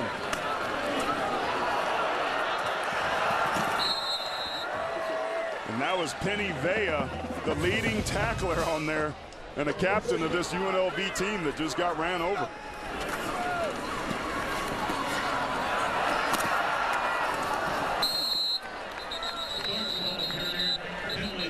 Important correction. That pick six was Kenny Young. Deion Hollins gets the takeaway, or creates that second takeaway. Holding. Offense number 51. 10-yard penalty. Still first down. But bottom line, that's two takeaways by the UCLA defenders. The pick six from Young, and then Deion Hollins forces the fumble recovered by Clark. We talked about how for the Bruin defense, without Eddie Vanderdoes, but there's still a lot of playmakers out there. Now they're going to face much more challenging offenses than the UNLV Rebels, but still, there's a lot of playmakers left on the field for UCLA. Remember, a couple years ago, they were playing a bunch of true freshmen, true sophomores. They're an extremely experienced team, but they're still young. Only 9 scholarship seniors. The freshman QB Rosen hit as he delivers, and it's intercepted.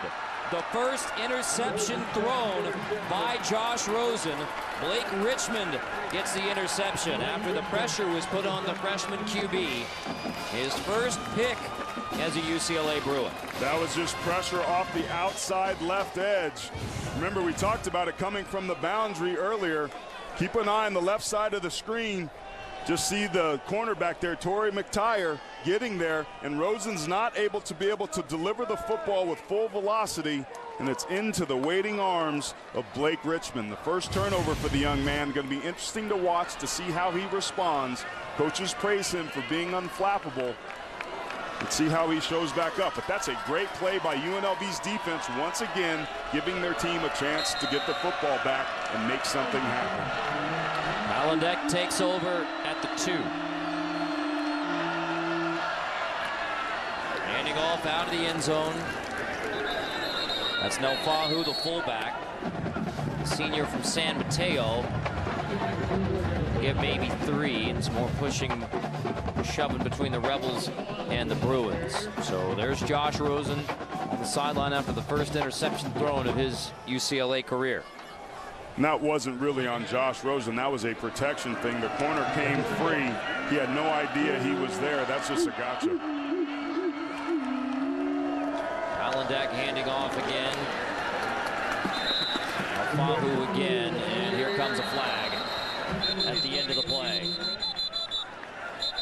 The officials try and step in and stymie the bad blood.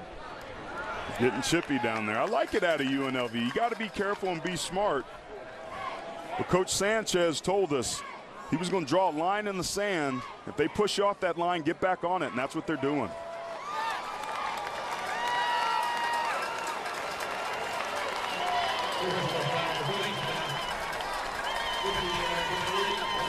Face mask. I believe it was against Miles Jack, and now Miles Jack's over on the sideline getting a coaching point or 2 from Jim Mora. It is a face mask, personal foul. First down, Palandek fumbles it again, and then falls on it at the 25. Now the snap was a little high and to his right. But with a young quarterback, a lot of times they take their eye off the football because they're trying to make some last-minute reads for the defense. And that's just a poor exchange there on the zone read. He was going to keep that and take it back up inside. But again, miscommunication, probably attributable to the fact that he hasn't just taken a lot of reps under center with this first-team offense. still no excuse, though. You have to protect the football. Palandek pressured out of the pocket. Scrambles back to the line of scrimmage and gets maybe a couple. Flag down. Deion Hollins. Holding. Offense number 63. 10-yard penalty. Still second down. John Dre Sanders. He's got his hands full. Keep your eye right here. That get off. He drops his head and he feels it. He gives a corner, so he just grabs him and turns him. Probably saved a big hit there by Palandek, but it was the poor technique in the set. As an offensive lineman, you can never bend at your waist and extend and drop your head, or you see what happens as the result. Palandek pressured again. Out of the pocket. Palandek scrambles back to the original line of scrimmage. Make it third down, maybe 3rd and 11. Marcus Rios finally brings down Palandek. When you have a team that's pressuring you, one of the antidotes is screens, draws, and delays. Get the defensive line upfield to take advantage of the natural run lanes. That's exactly what happens here. The offensive line initiates contact and maintains their block and pick up a huge chunk of that yardage that they just lost. 3rd and long. UNLV has only one conversion on 3rd down tonight. Palandek delivers in an absolute crushing blow delivered on Kendall Keys by Miles Jack. Woo! Penalty earlier, back in the game, presence felt.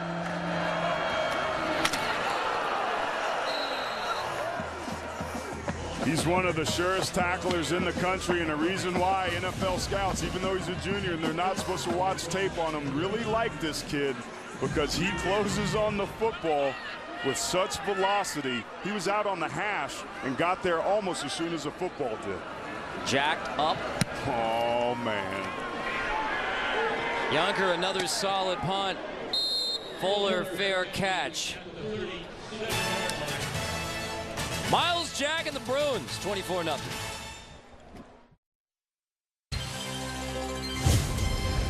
College football on CBS Sports Network is being brought to you by Chick-fil-A. We didn't invent the chicken, just the chicken sandwich. By Verizon. Verizon. Watch live, local, and primetime games on NFL Mobile.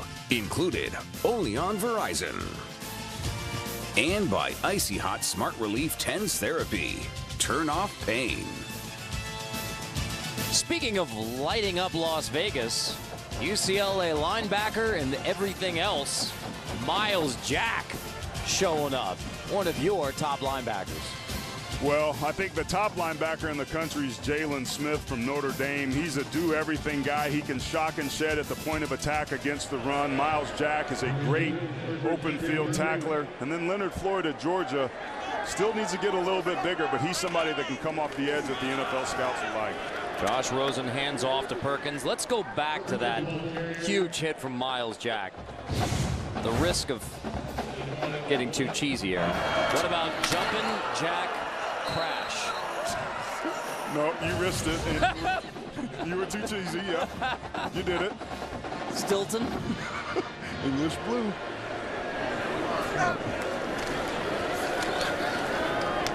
Rosen zips it incomplete rather. Too low for Jordan Payton, so 3rd down already for Josh Rosen in the UCLA offense. I want to give credit to this UNLV Rebel defense. They've been playing man coverage for most of the night and doing a really good job, a lot better job than they did a week ago in their game against Northern Illinois. There's some talented receivers there. They've done a good job one-on-one marrying them and making it very hard for Rosen to find open receivers. 3rd and 5, Rosen flings it right to the stick, complete. Mossy Johnson.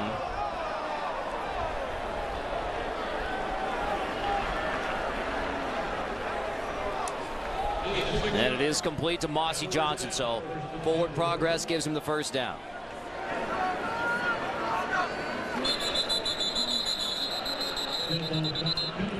Flags are down.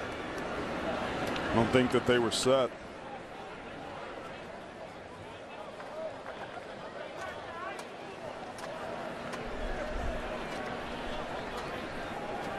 That is false start, obviously, against UCLA. 5-yard penalty, repeat, first down. Called it on Moalo. UCLA likes to be able to use tempo to stress the defense and put pressure on them. They're having to start out here behind the chains, 1st and 15. Rosen will hand off. Huge hole for Perkins. The hole is so big he takes it untouched into the end zone. Second rushing touchdown of the night for Paul Perkins. And the route is on. Well, we talked about it at the top of the second half, that they needed to feature Paul Perkins and run the football, control the line of scrimmage, and that's exactly what they do. He takes that little stutter step, very well blocked up front by that offensive line. The backers get caught up in the trash. The safeties come down. He splits the safeties and runs unabated for a huge touchdown here in the 3rd quarter. Perkins takes that one 56 yards.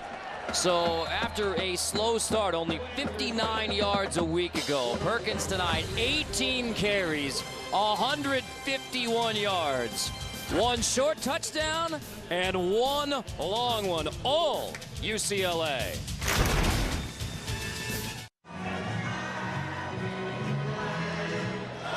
Welcome back to Las Vegas, where UCLA has a 31-0 lead on UNLV. Just some great blocking at the point of attack by UCLA's offensive line on a simple zone read, but it's blocked exceptionally well. Look at that hole that Paul Perkins has to be able to run through. That is domination at the line of scrimmage. And then it's all number 24 dropping down into low gear and hitting the afterburners and hitting his head on the goalpost for the 56-yard touchdown. Literally untouched on a 56-yard touchdown run. Second of the game for Paul Perkins, who is back in his groove, the Pac-12's leading rusher from a great family of running backs.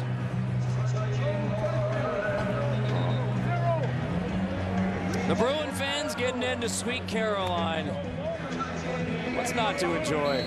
Weekend in Vegas, and the Bruins, after sputtering just a bit early, allowing UNLV to hang around a bit early. Now it's 31-0 UCLA midway through the 3rd. So good. It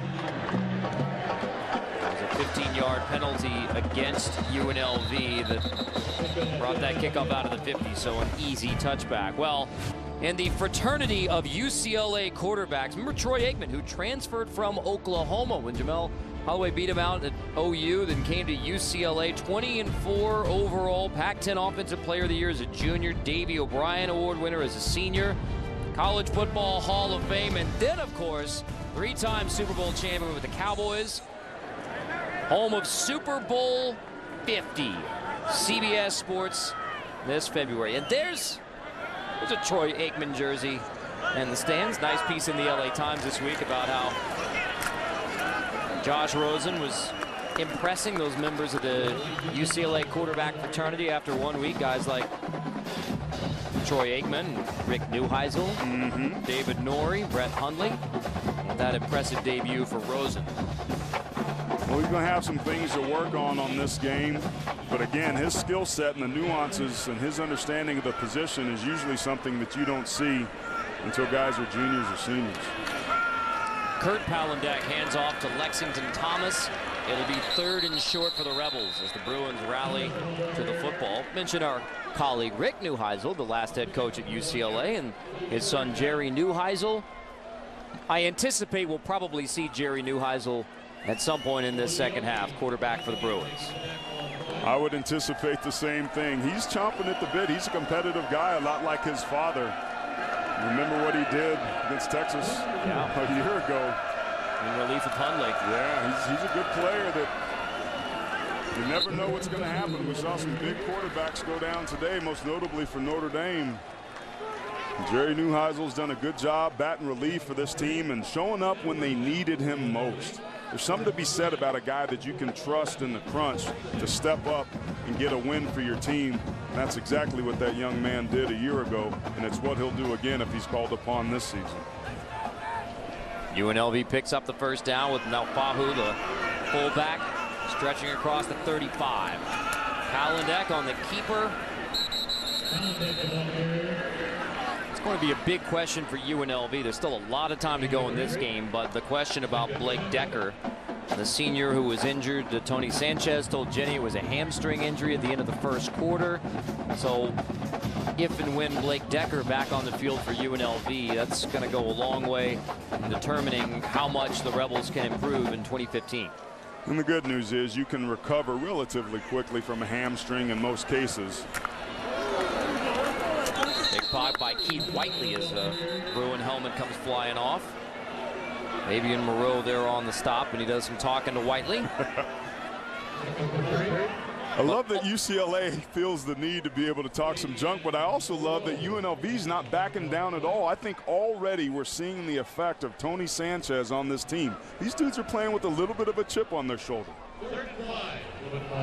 3rd and 5 coming up here for Tony Sanchez. This is his home debut as head coach of the Rebels.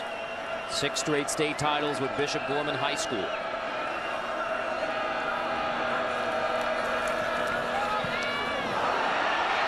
Slant incomplete, almost picked off by Goforth.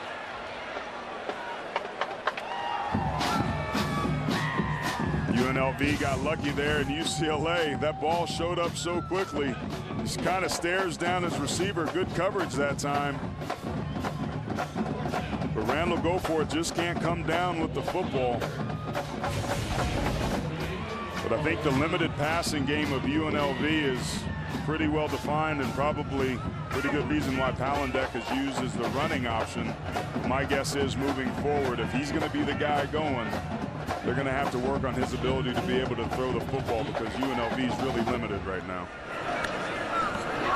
Logan Younger rolling out, it's blocked by UCLA. It'll trickle out of bounds at the 9. So the Bruins will take over. McKinley gets his hands on it for a block on the rollout punt by Younger. Takaris McKinley. Tack McKinley had 2 pass breakups a week ago, but he's one of those predators, those velociraptors, those athletic defensive linemen. He just closes on the football. Junker just waited too long with that rugby-style kick, and I don't think he expected, clearly, Tack McKinley to show up that quickly. And special teams been a real huge part of the Jim Mora era, and that's another fine example. Rosen will hand off. This is Jamabo, the true freshman from Plano, Texas West High School, Plano West. Got more carries in week 1, but the highly regarded, one of the top running back recruits, is a police chase on the night of his high school prom jeopardized his career, but he's trying to move on from that now, and huge potential for the Bruins. Rosen split out here to the wide right. Here's Rosen up here. So it'll be a direct snap to Jamabo. He's going to take it himself on 2nd and goal. Gets to the 2 on a new wrinkle in the red zone from the Bruins. UCLA's starting to think about stuff to put on film to make teams start to defend as they move through the season. Those are nice wrinkles to be able to do. It creates some mismatches from a number standpoint inside the box. If you've got additional people in the box that are running threats, it adds an extra gap and eliminates a defender, if you will, on the defensive side of the football. 3rd and goal from the 2. Rosen out of the shotgun, hands up Jamabo. Flag down. Jamabo is stopped at the 1. Mark Finau leads the UNLV gang of defenders, and we'll check the flag. Good chop block.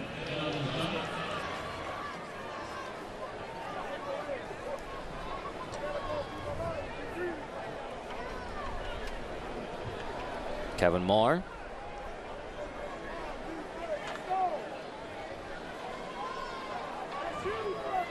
There's a personal foul. Chop block on UCLA. 3rd down. The combination high-low block on the engaged defender. It happens a lot down there when you're doing those combination blocks. Usually when you're going to cut a defensive lineman, you do it by yourself. But sometimes in tight quarters, you do it inadvertently. But that was a huge penalty for the Bruins, who were inside the 5-yard line. looking good, but now they're in a third and extremely long.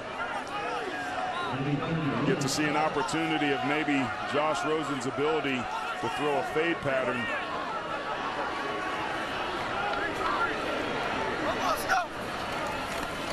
Rosen off play action. Rolling. Now he's going to bring it back. Incomplete. Rosen comes back to get rid of it. Had a shot in the end zone. Mossy Johnson couldn't hang on.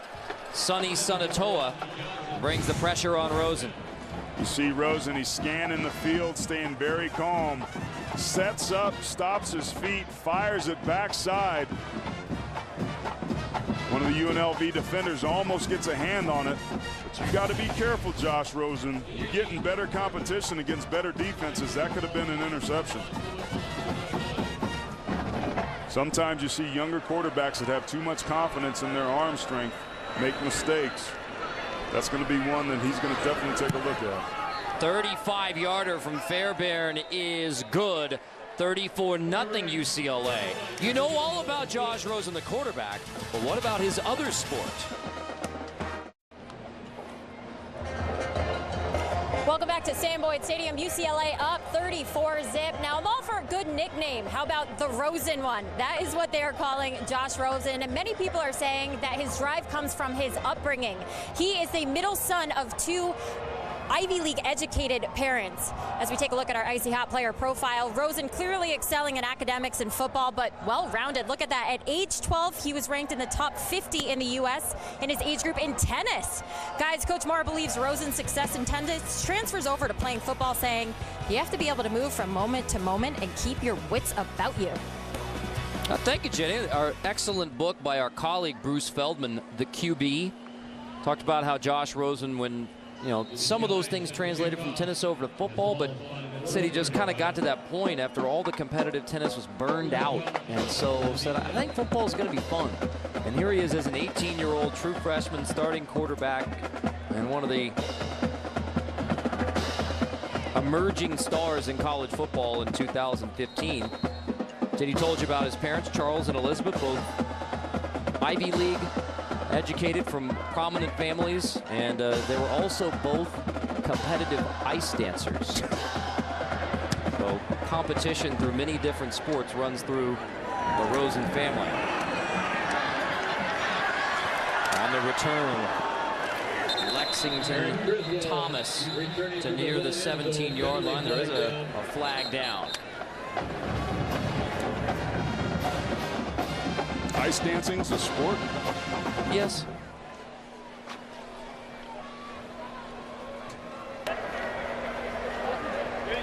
During the return, holding, receiving team number 25. Penalty will be half the distance to the goal. First down. Like to see you try it. Well, last year we went to Bryant Park in New York City in the winter, and let's just say that ice skating was quite a bit easier when I was 8 years old. Oh, man. Well, Josh Rosen, more on Josh Rosen's parents, but Charles is not only, his father is not only one of the leading spinal surgeons in the U.S., champion of ethics reform in medicine, been mentioned as a possible surgeon general. That's Josh Rosen's father, Dr. Charles Rosen.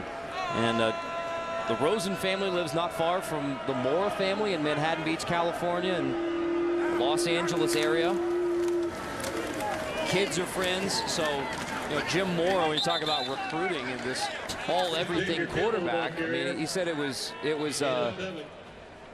an interesting recruitment process because he had known Josh growing up throughout his teenage years, and Jim Moore says, hey, I think there's some misunderstanding because Josh is self-described, says sometimes I'm too confident for my own good. And that was kind of one of the raps that he got in recruiting and 7-on-7, and he was kind of a cocky guy. Jim Moore telling us, that's not the Josh Rosen that I know. He thinks he is a mature young man who studies Andrew Luck, among other quarterbacks, as kind of a role model for him. It's a pretty good role model to study. Andrew Luck, somebody that will likely be as successful when he's done playing football as he has been already in his young career in the NFL. The kid comes from a successful family. He's cut from good cloth. He's clearly learned some things from the way he was brought up that have translated with the success that he's had in football. Xavier Campbell breaks it for UNLV to midfield. That's the freshman running back from Bel Air High School in Houston, picking up 30 yards. And this is now the second string defense for UCLA. They feel pretty confident with a 34-0 lead. Just a great block that time by the offensive line of reaching the defensive lineman and creating gaps. That was something that they hadn't been able to do all night with the starters in there. But that's going to end the quarter. That's a good play to get on tape for this Rebel team trying to run the football. Positive note for UNLV going to the fourth, but they trail 34-0.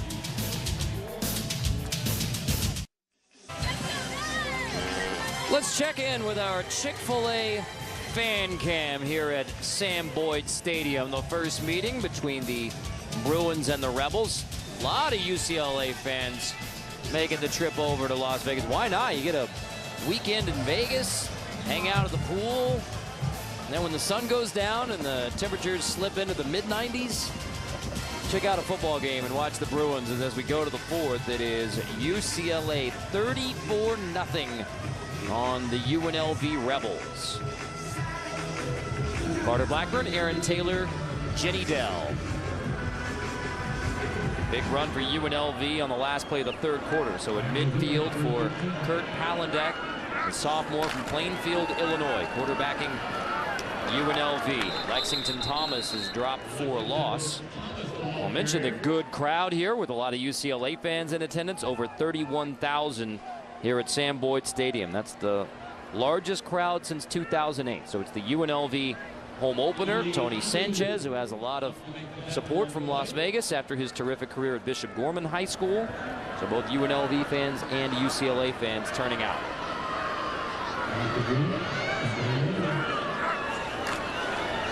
Palandek, play fake, fling it to the outside for Aaron Criswell. And he is dropped immediately. It's Denzel Fisher, redshirt freshman out of Los Angeles. Just planting and driving as a cornerback. When you see that ball get thrown, you got to put your feet in the ground and close on it. Fisher that time did an excellent job. He didn't gather his feet and take some choppy steps. Just planted his foot, drove on the football, and came up with a nice tackle. One passing yard for Kurt Palandek on the night. That one is incomplete. Intended for Anthony Williams.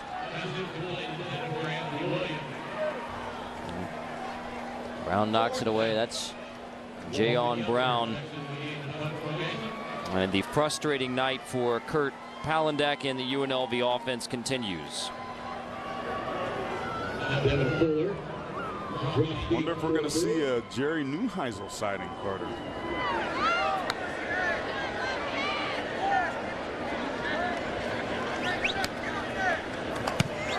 Yunker hits it at the 40. Into the end zone. 34-0 UCLA. Who is going to be the Bruin quarterback in the fourth? Number 13 UCLA has a 34-0 lead on UNLV. Let's take a look at the AP poll, brought to you by the Chrysler 200, top 10 in the AP poll. Pretty easy sledding for the most part. Notre Dame had a nail-biter, losing their quarterback Malik Zaire for the rest of the year, but they do get the win. But I tell you what, man, that Oregon-Michigan State game, that was a tough slugfest back and forth, but Michigan State, I think, is the team to keep your eye on. I think that it could come down, obviously, to them in Ohio State. I personally have the Spartans winning that ball game because I don't know if the sword of Ohio State's going to be sharp enough by the time they play, because they're not going to get tested at all until they face the Spartans. Josh Rosen still in at quarterback for now for the UCLA Bruins. Handing off on first down, or run for me, the true freshman from Clovis, California, across the 35. I don't think that they're quite going to be in the top 10 yet, Aaron, but I did one note college football today. The first place team in the ACC's Atlantic Division, first place. The Orange, baby. That's right, the Syracuse Orange with A 2-0 record and an opening ACC win over Wake Forest. Enjoy it while you can, my friend. Rosen pumps. Deep shot. Incomplete. That was a heck of a throw by Rosen, intended for Kenny Walker. And Kenny Walker gave up on that ball. That was bad. That was a beautifully thrown ball, but it was almost like he heard footsteps and gave up on the pass. He stops. I agree, that's a head scratcher because Rosen threw a beautiful ball. He's going to hear about that in the meetings, I'll tell you what. Wow. Olo run for me, takes a big pop as he gets to the 40. I think he gave the pop on that one. Kenny Keys got hit in the chest. Yeah, Kenny Keys, the safety. Lower your strike zone, Kenny.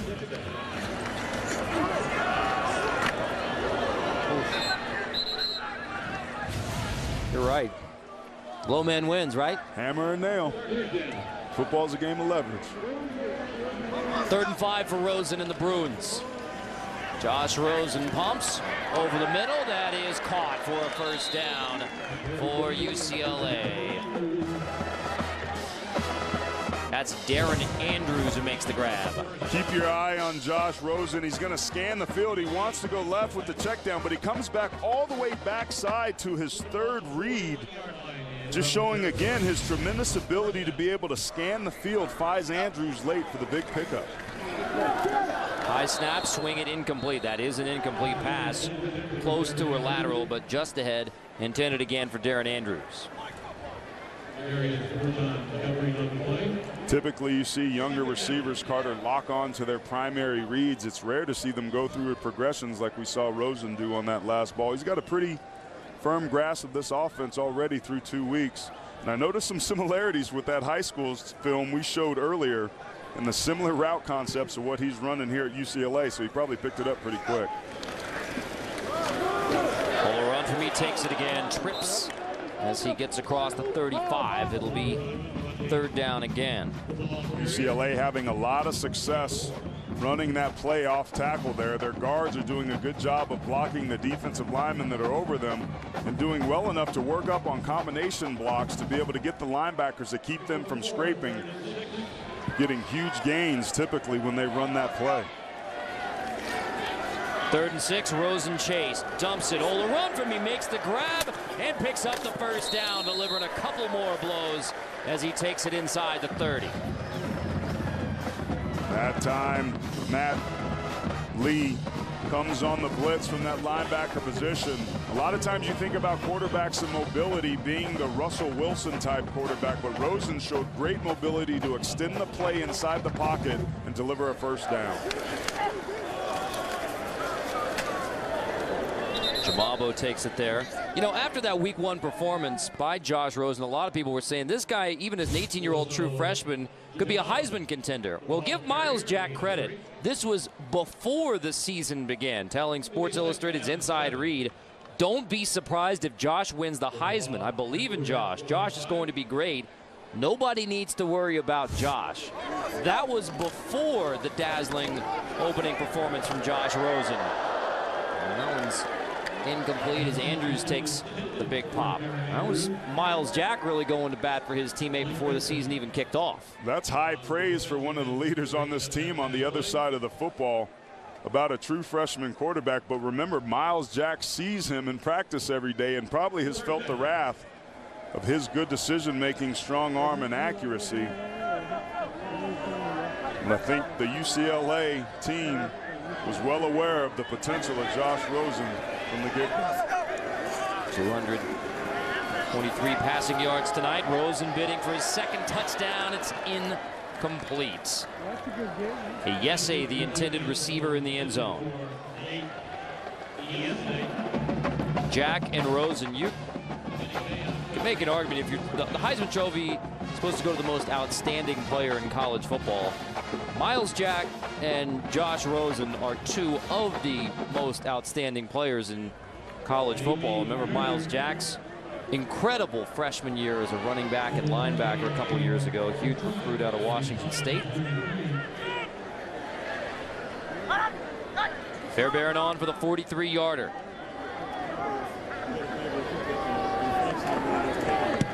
Another good hold. Fairbairn boots it through to make it 37-0 UCLA on UNLV. The 13th ranked Bruins cruising in Vegas.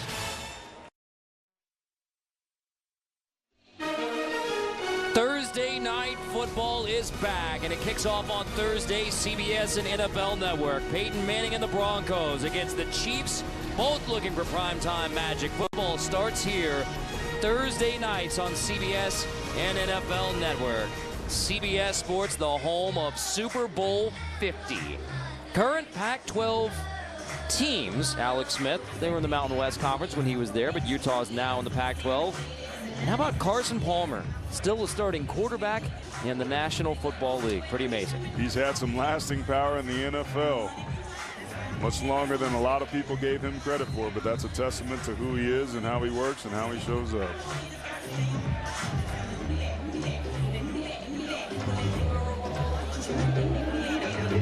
$37-0 Bruins on the Rebels, and UCLA's first trip to Sam Boyd Stadium. First meeting on the football field between UNLV and UCLA. Ooh, what a hit. Lexington Thomas is absolutely drilled. Thomas hesitated. Roosevelt Davis. Before he came out of the end zone there, he thought twice about it. He's thinking about it. Okay. Waited too long. Wow.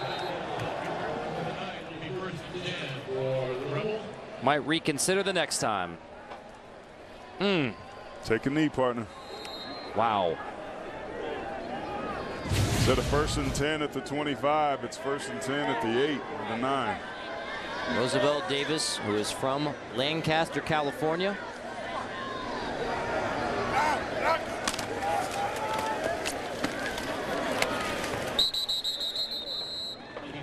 Whiteley on the carry.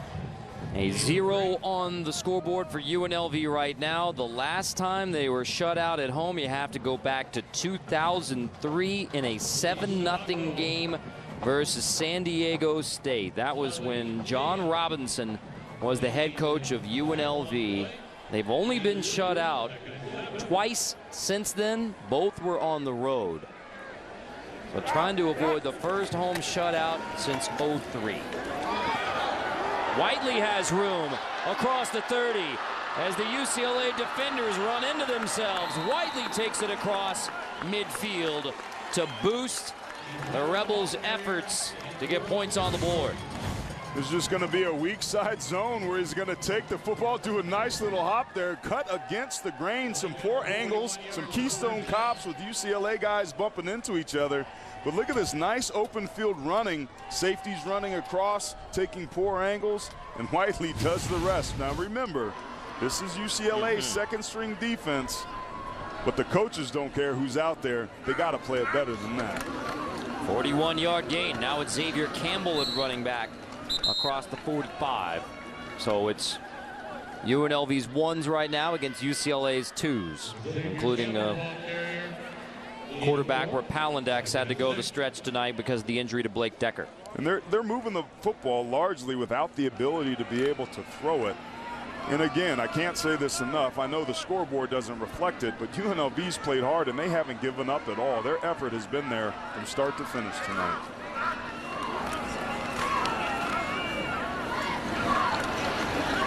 Pushing the pile near the 40 to make it 3rd down. Well, the scoreboard says 37-0 UCLA on UNLV. The Rebels are going to go to 0-2. It's a disappointing home debut. But talked about Tony Sanchez. The #1 thing he wanted to see was get up and fight, get up and fight, get up and fight. And how do you think the Rebels have done with that tonight? I thought they've done an excellent job of it. They've been chippy. What he said is we're going to draw a line in the sand and tell the guys to stand on that line. If you get knocked off, step back up to that line. But no matter what happens, keep fighting. Give it everything you had. And these guys are outmatched. You saw UCLA get off the bus. You knew what the likely result was going to be. When I watched tape, it was clear UCLA was a much more talented team than UNLV, but I've been really impressed with the fight and the heart of the Rebels tonight. This is fourth down coming up, and the offense stays on the field with Palandek at QB. So 4th and 2 on one of the Rebels' best drives of the night. Rare snap under center. Palandek will hand off. That's Noalfahu, who is stopped short. And UCLA, the backups give up the big run to Whiteley, but get the 4th down stop. So the UCLA defense continues its bid for a shutout. 4th and 2, the Bruins holding their side of the line.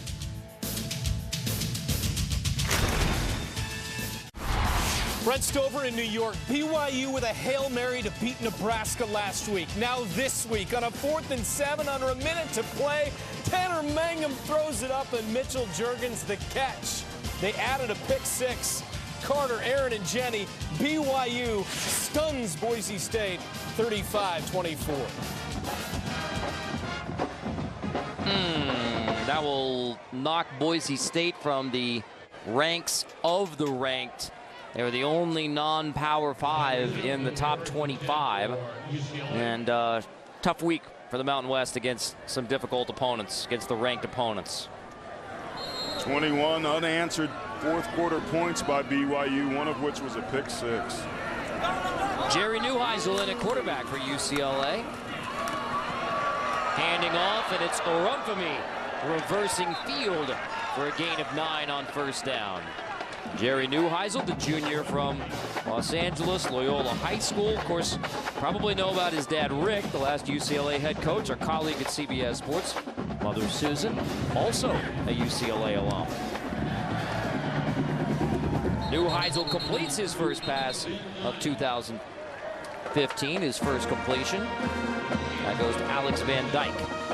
You notice UCLA is running a lot more tempo with Neuheisel in there. They want to get him some good high-quality reps.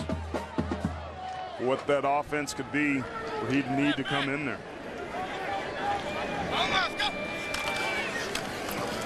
Neuheisel, that's a lateral backwards pass. Steven Johnson makes catch on the lateral. So Josh Rosen, night appears to be complete. So that is the 2nd straight week, 22 completions, 11 different receivers. That's exactly what he had last week against Virginia, completing passes to 11 different receivers. UCLA traveled 17 to this game. They are deep and talented at that position. Interception thrown by Neuheisel. A run back, a chance for UNLV to maybe get on the board. Inside the 5, finally dragged down. Kenny Keys gets the interception. There is a flag, but Keys picks it off and takes it back inside the 5.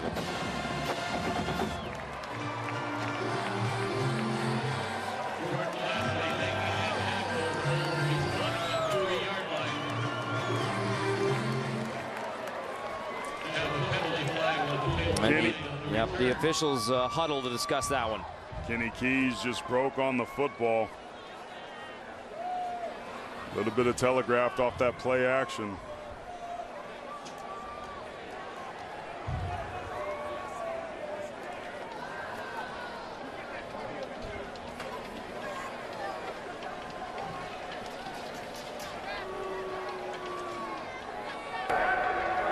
During the return, personal foul, unnecessary roughness, number 21 of the intercepting team, 15-yard penalty from the spot of the foul, 1st down, UNLV.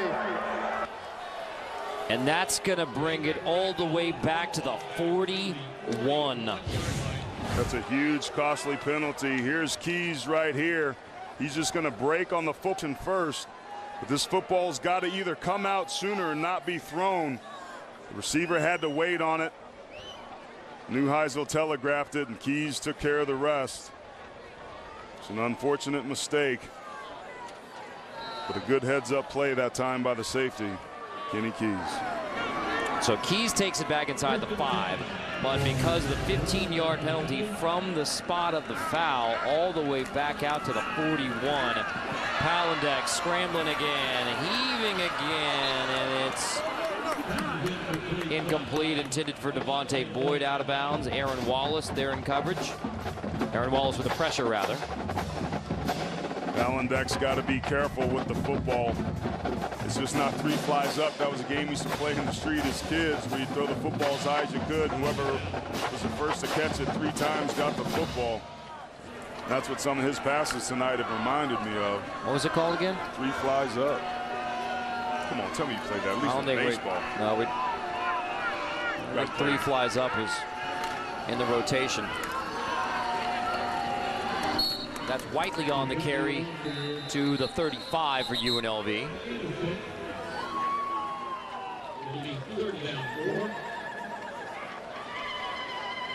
Play selection in this second half has been quite a bit different for this UNLV team, with Palandek in there. In the first half, they were pretty balanced, but this second half, 23 runs and only 5 passes. They're going to have to find a way to be more balanced as they head into conference play. 3rd and 4. Palandek slant, incomplete. Knocked away at the last second, intended for Devontae Boyd. I think UNLV needs to probably go for this. Good tight coverage that time. The way you beat man coverage is to isolate or cross. That was just a simple crossing route. Denzel Fisher knocks it away. Yeah, it was good tight coverage that time by Fisher, timing up the batting away of the football. And like I thought UNLV would do, they're going to go for it here on 4th down. They don't want a big goose egg on that scoreboard by the end of the game. They had their chance to score, Carter. They're going to take a timeout here to talk about it. Timeout UNLV. So, that play that Aaron just mentioned was UNLV's best scoring opportunity of the night. The only time they've been in the red zone. Go for the fake field goal. And UCLA was not buying it. Hawthorne wrestled down by Hollis. Then Kenny Young pick 6. Just a poor decision in not protecting the football. Then a fumble, whether it was ball handling or throwing interceptions. Special teams miscues. UNLV a lot of times was its own worst enemy tonight. Well, it's going to be a tough challenge for Tony Sanchez to pick up the pieces after this one, because next week it's at Michigan at the Big House. So you're 0-2. You have they were up on Northern Illinois 17-3 in the second a week ago. Northern Illinois comes back and beats them. 4th and 4. Palandek rolling, throwing complete. That's Devontae Boyd who makes the grab. Flag is down. Beautiful ball that time by Palandek. Boot right, move the release point. That might be a pick.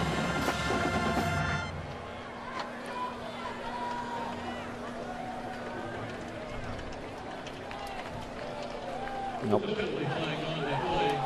5-yard penalty. Repeat, 4th down. Oh, man. Legal shift. And again, a costly miscue. We just saw them had what almost was a pick 6. It was down inside the 5-yard line. He brought back all the way to midfield. Now they converted what was Palandek's best throw of the night, gets negated because of an illegal shift.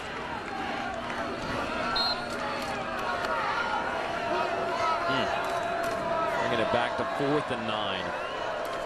Much, much, much tougher conversion.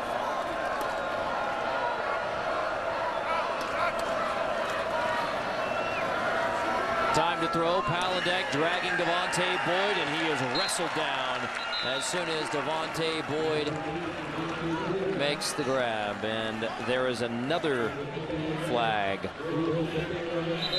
Nope. John Johnson there on the tackle. No flag.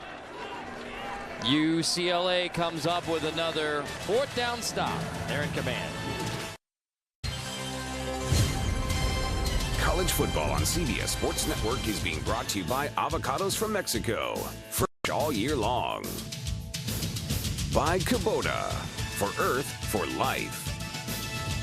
And by Allegra Gel Caps. Not just fast, Allegra fast. Starts working in 1 hour. Use as directed.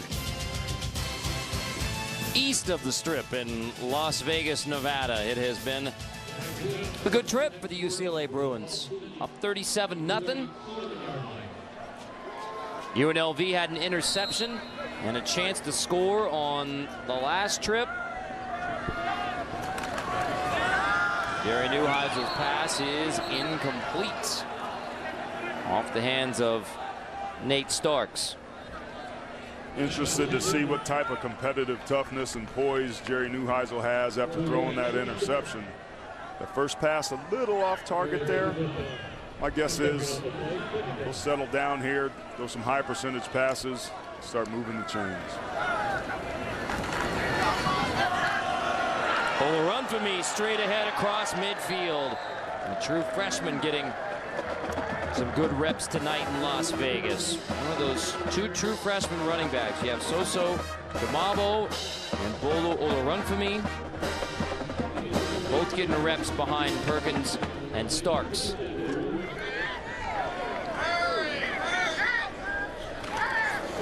Give it to Olorunfemi again.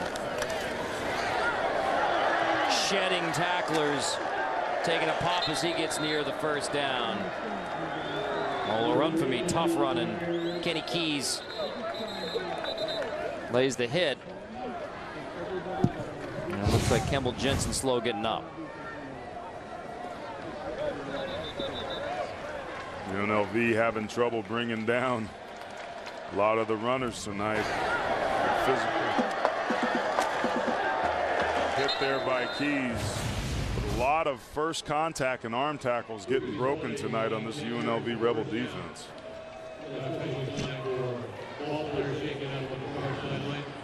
Olorunfemi with 56 rushing yards.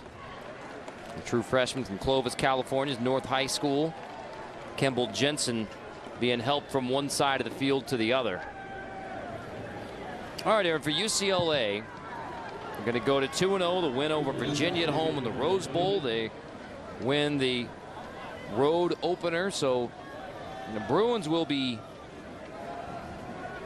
2-0. We'll fumble the mouthpiece there. But what are the biggest challenges, you think, moving forward for this UCLA team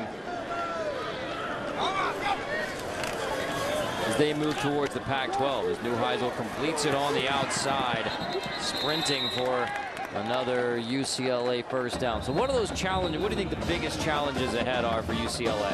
I think it's to play consistently. Last year they were a 10-win team, but they didn't play well a week after playing a big game for them. They beat down Arizona State. Personal foul.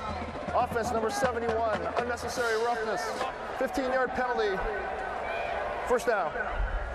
They beat down ASU last year and then lost the next two games back-to-back to Utah and Oregon. Now, granted, those teams were ranked, but then they beat their crosstown rival USC and then lost at home to an unranked Stanford team. So when you look at this schedule, the Pac-12 South is a deep, deep conference. That division in the conference from top to bottom is going to be pretty challenging. At Stanford, that's not going to be an easy game. At Utah, that's never easy. At USC, there's some tough road games for UCLA.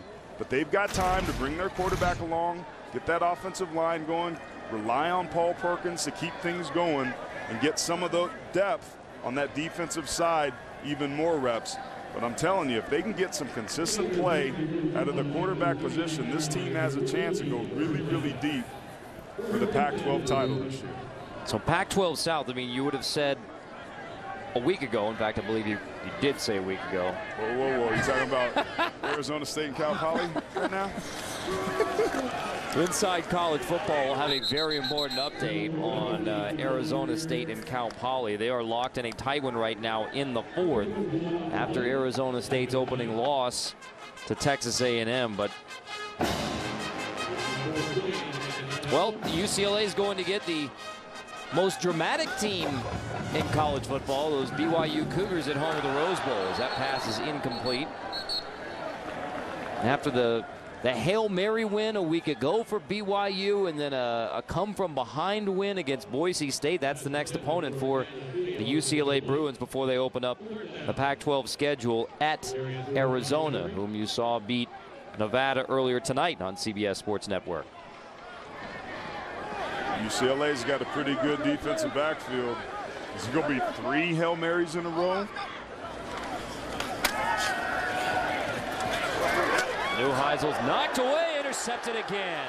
Picked off, second INT, and another chance for a run back for UNLV. Inside the 15-yard line, Trent Langham, the junior middle linebacker. So that's 2 interceptions, 2 big run backs in the bid to break the shutout. A 63-yard return from Trent Langham. As a receiver in man coverage, you have to keep moving because the defensive backs continue to do so. I don't think that was on Jerry Neuheisel. He put that ball on him. The receiver needs to keep coming back to the football so that he can have a chance to be the only guy to catch this football. That's a tough break for number 11, throwing his second pick here in the 4th quarter. Off the hands of Sokowski, so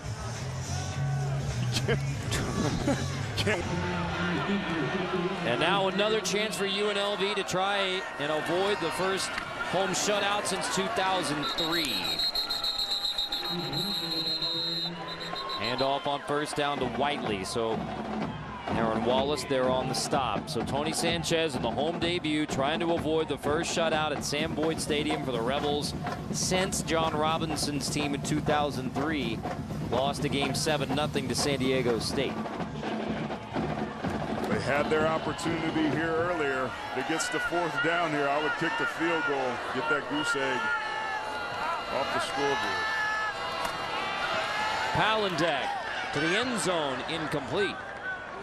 By the way, it's not going to happen tonight, but UNLV's last win over a ranked opponent at home, 1984, when Randall Cunningham and the Rebels beat 20th ranked Cal State Fullerton. Wow. Augie Garrido was not the coach of that Fullerton team. All right, here you have 3rd and long. Don't take any chances. Do a quarterback draw, run a screen. I wouldn't even run a screen. Hand it to the running back, where the quarterback uses his legs to get to midfield. Palandek on 3rd and 10 to the goal line again. It's incomplete off the hands of Criswell.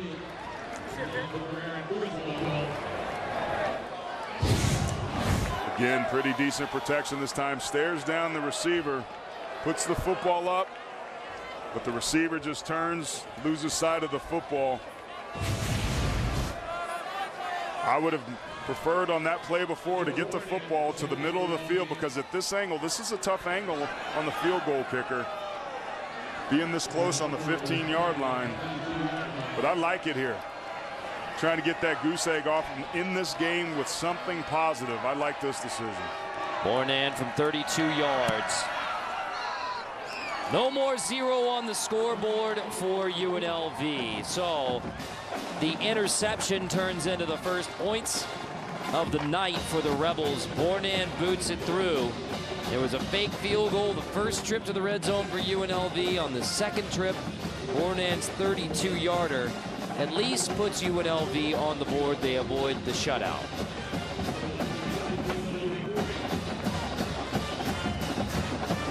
Well, number 13, UCLA is cruising to a win. Desert. A tough one for Oregon on the road at Michigan State. Arizona survives the trip to Reno. Arizona State is no longer ranked. They're in a tight one with Cal Poly right now. Pac-12 South. How does it stack up right now, Aaron, 2 weeks in? Well, I tell you what, USC's looked pretty explosive offensively, defensively. They're a pretty good unit on that side of the football as well. I don't know what the heck's going on with Arizona State. They're a mess on both sides of the football. UCLA has a real chance to do some things in that division this year and maybe take the Pac-12 South Championship out of the state of Arizona. But that Utah team, they get Travis Wilson healthy. He's got a pretty banged up shoulder. It doesn't look good, but nobody Nobody wants to go to Salt Lake City and have to play Utah, and that's something that UCLA is going to have to do this year. Fuller's going to bring it out across the 20 to the 30-yard line. Great job, and flags come in. That is the tough tackling kicker, Bournand, the former linebacker and kicker, but he may have drawn the flag, tackling a little too tough on Fuller.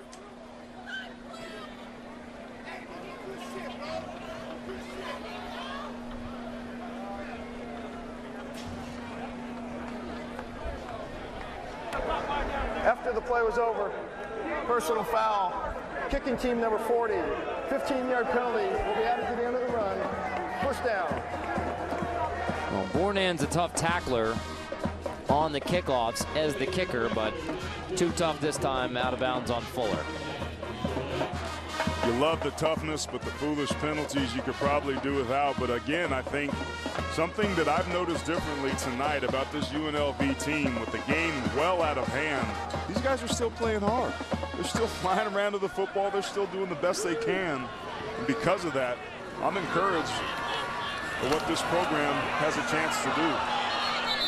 Pass incomplete off the hands of Ola. Run for me on the screen. So here's the challenge ahead for UNLV.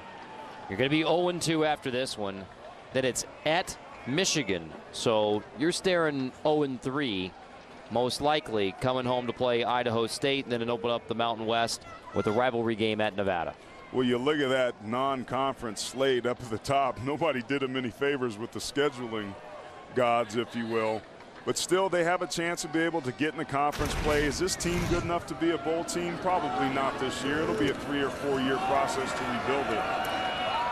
But I like what I've seen so far in 2 weeks in year one of Tony Sanchez. Polo run for me across the 45. As Rosen and the rest of the UCLA starters watch. And by the way, Bobby Houck, the last coach at UNLV, UCLA alum, took him to a bowl game 2 years ago. It's only the 4th time that UNLV's been to a bowl game. It's just been nearly impossible to sustain success here at UNLV. Bobby Houck now on the staff at San Diego State.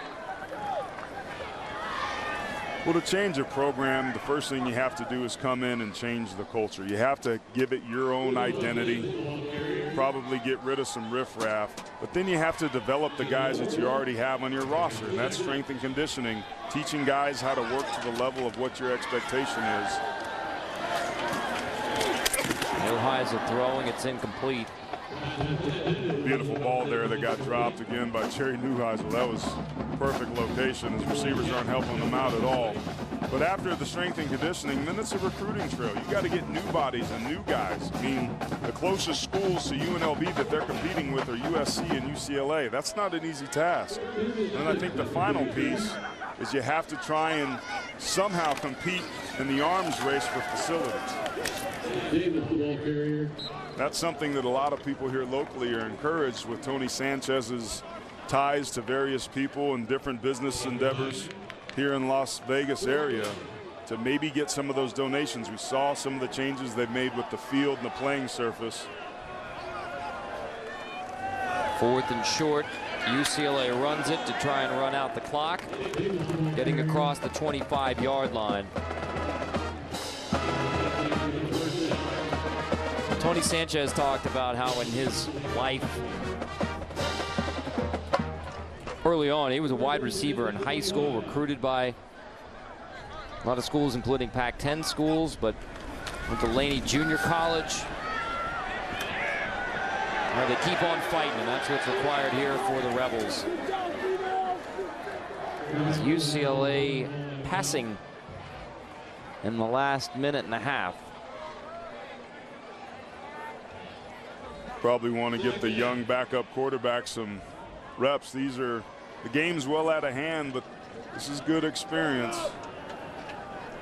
for a quarterback who hasn't had some success tonight throwing the football. We can be honest about that, but he's also not had any help because all the backups in there that are dropping the football when he does throw beautiful balls.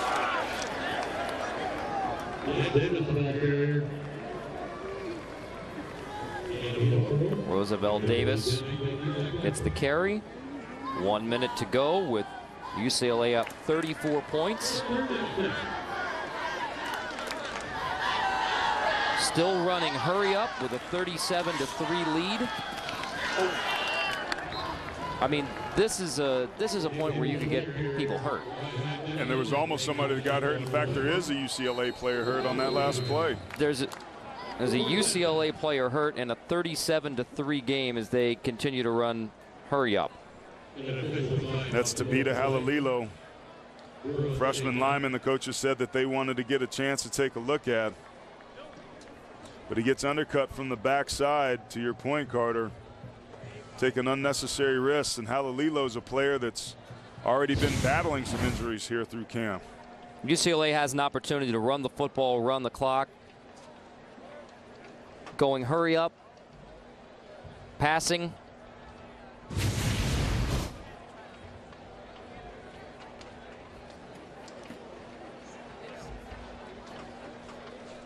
And now an injured Bruin with 38 seconds left in a game that could be over. Yeah, you wonder what they're thinking, taking those unnecessary risks. You want to get your guys reps, but with a game this out of hand, they're going to be down one promising lineman moving forward as a result.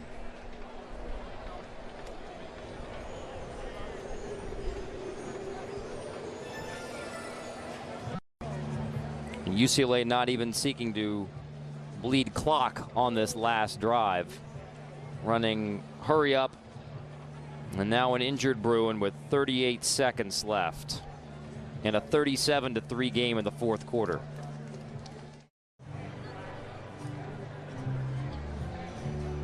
Tabita Halililo is the injured offensive lineman for UCLA on the last drive for the Bruins. And exactly what no one wanted to see at the end of this one. See the trainer there pumping up what appears to be an air cast to stabilize that leg. You have to wonder if Jim Moore is going to question his decisions or the thought process behind trying to run plays here at the end of the game when there were other options. Counter argument to that, though, is that football is a game that you play and injuries happen. But it does seem senseless now that you have a player down on the ground.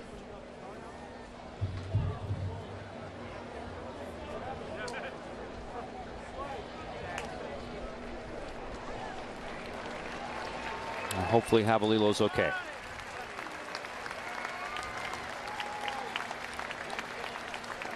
I'll tell you this, I don't care what the injury is for any player around the country. When you go down, it's your heart that hurts more than anything else.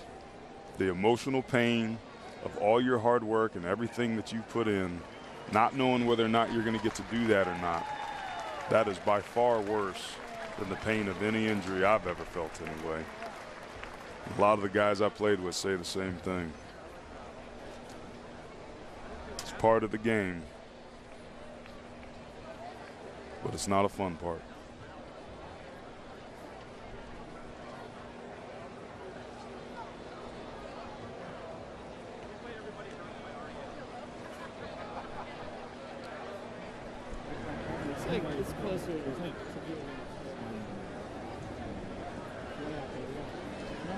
And Jerry Neuheisel over there with a word of encouragement for Halililo.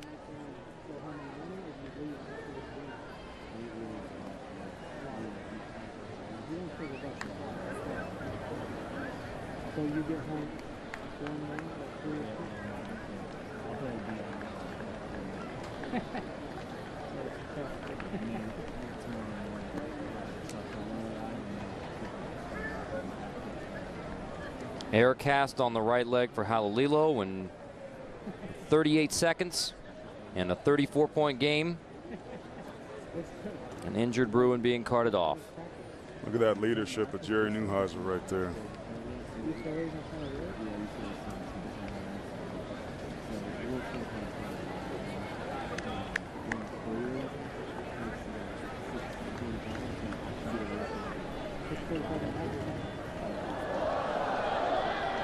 I was going to say, Halalilo's putting it on that golf cart. They might need to counterbalance up there on the front. He's a big dude to be all the way that far back on the golf cart.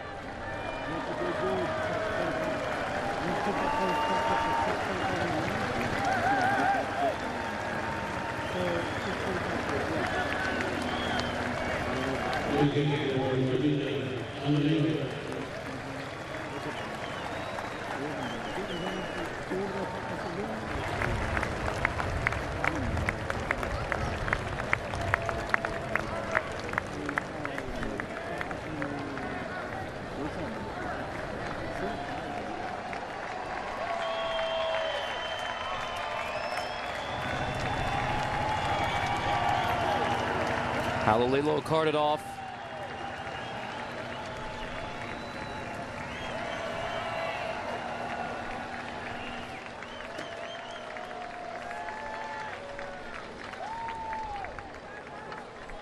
And I believe the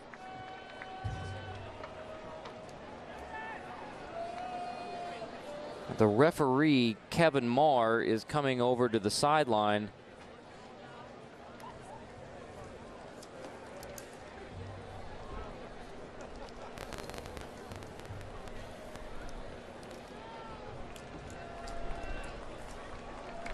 Ten-second runoff, 28 seconds.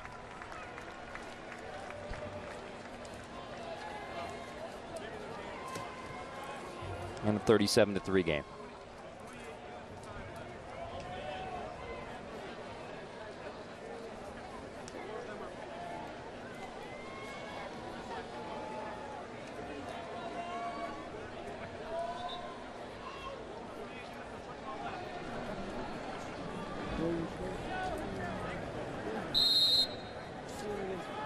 And now fourth down for UCLA. Clock rolling. You can see the difference between now 2 to 3 second differential.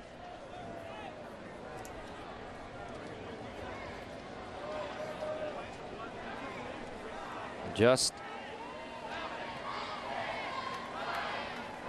a matter of closing it out for UCLA now.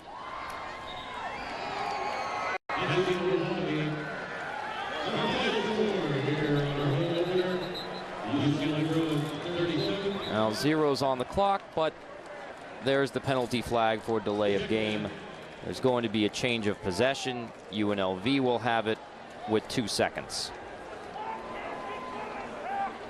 3 seconds on the game clock, please. 3 seconds.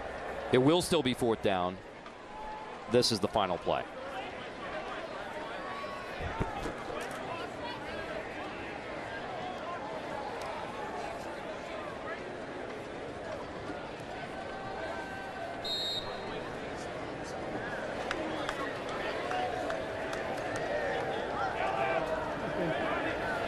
And that finally closes out a 37-3 win for UCLA over UNLV. 8 straight road wins for Jim Moore's UCLA Bruins.